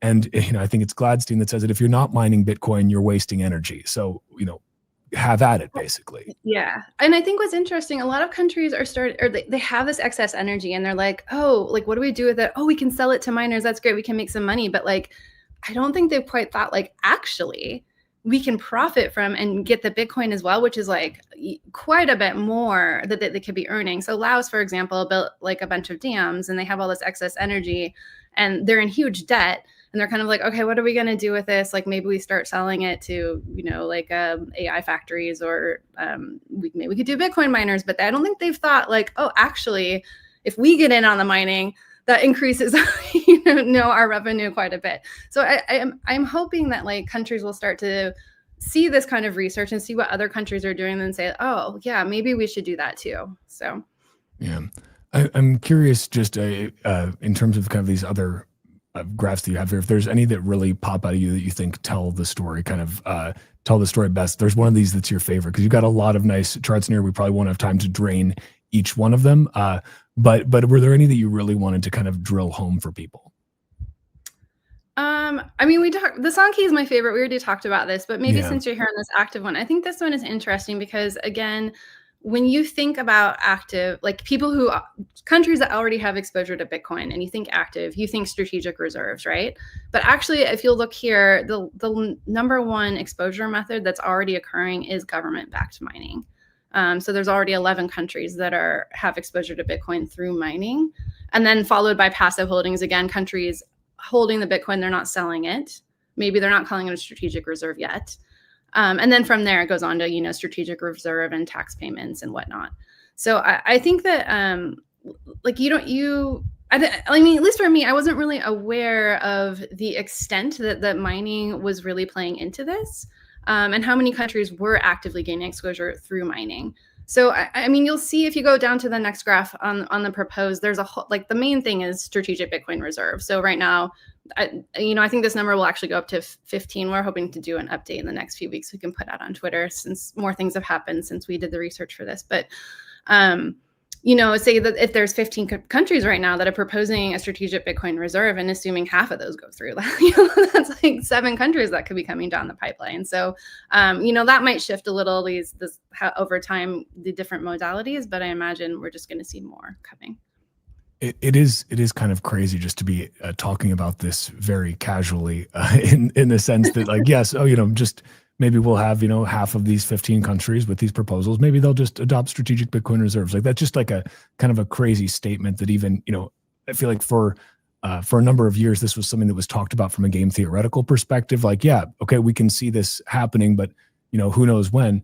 But now it's kind of like, the nation states aren't just coming, they are here. And I was not aware that the mining figure was that high. That one is fairly kind of shocking to me a little bit as well. It's fascinating to see. And it seems like, again, if you are an energy rich country, especially if you have excess energy production, it behooves you to take a look at this. And if not, again, you're leaving Bitcoin on the table, quite literally leaving money on the table. It's crazy. It absolutely is. And maybe like one more thing I should add is, like, this report, it comes at quite a timely event that the UN General Assembly is happening this week.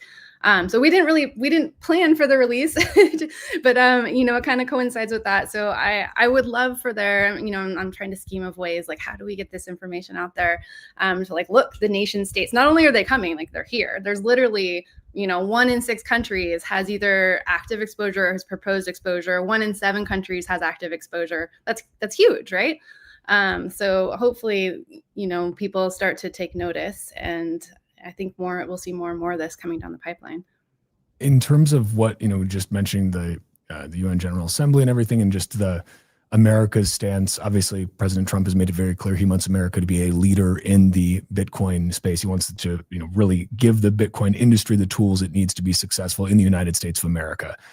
Are there certain kind of policy proposals or different, working groups that you guys are working on as BPI to sort of aid with that right now, kind of at this critical juncture? Is there a focus that you guys have? I know you focus on a lot, obviously. A huge part of it is that, general education piece, but I know you also have very specific targeted work. I mean, a lot of the text of the Strategic Bitcoin Reserve Executive Order was from you guys, from the work that you did. So you have definitely moved the needle already. Where are you looking to move the needle to next as it relates to kind of America's role in the Bitcoin industry? So there's a couple of pieces that are really important to us. One is essentially the idea that code is free speech, like developers should not go to jail for making code, and to make that clarified into law. So, maybe it goes into the Clarity Act, maybe it goes there's also, I don't quite understand how this I'm not like the policy wonk in this, but there's the National Defense Act. So maybe there's a way to kind of like fit it in there as well. But that is definitely one of our priorities, to make sure that that is codified into law. And then the other priority is around just kind of like the market structure clarity about, if Bitcoin is a commodity, how should it be treated? So part of that I already mentioned is the code and making sure developers aren't punished, but also just like having a framework and rules and regulations so that businesses and companies that operate in the space really understand how they can operate, and they're not being, taken to court. That's the way the law has been created, is like, we're suing you, we're coming to court, but there's no law, like you didn't say, it was very underhanded. So just having like a nice, clear framework there is one of the things we're working towards as well. I think it's great. And again, this is something I said to Nolan before you hopped on, but I would rather have a government full of Senator Lummises than Senator Warrens as it relates to their stance on Bitcoin and Bitcoin policy. And so I really appreciate the work that you all do. I wish we had more time today here. We're running up against the end of it, but you guys are welcome on any time to discuss this. I'm sure there's going to be a lot of stuff to discuss. Everything seems to be moving very rapidly, but I'd love if there's anything else either in the paper that we didn't get a chance to cover that you felt we should, or just kind of where you want to send folks so they can learn more about BPI, if they want to get involved, etc. So, please visit our website, btcpolicy.org. The white paper is here. As I mentioned, we'll have an update in a few weeks with some of the things that have happened since we started this research. And also, given that it's the UN General Assembly, I'm hoping to have some little, tables or pamphlets about how Bitcoin can actually support the UN Sustainable Development Goals. So I think there's a lot of ways that Bitcoin can benefit everyone around the world, and just kind of laying out the concrete methods and path for that. So stay tuned for those kind of things.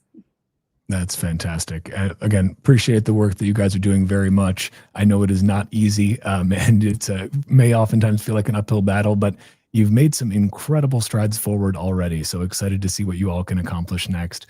Renee, thank you so much for your time here. And thank you to everybody else who joined. This was actually the first inaugural live stream of this show. So this will be every Tuesday from 1 to 4 p.m. EST. We're calling it the Breaking Bit for now. We'll see if that name sticks. But Renee, thank you so much for your time. Thank you to everybody who is out there listening and watching. And I will see you next week.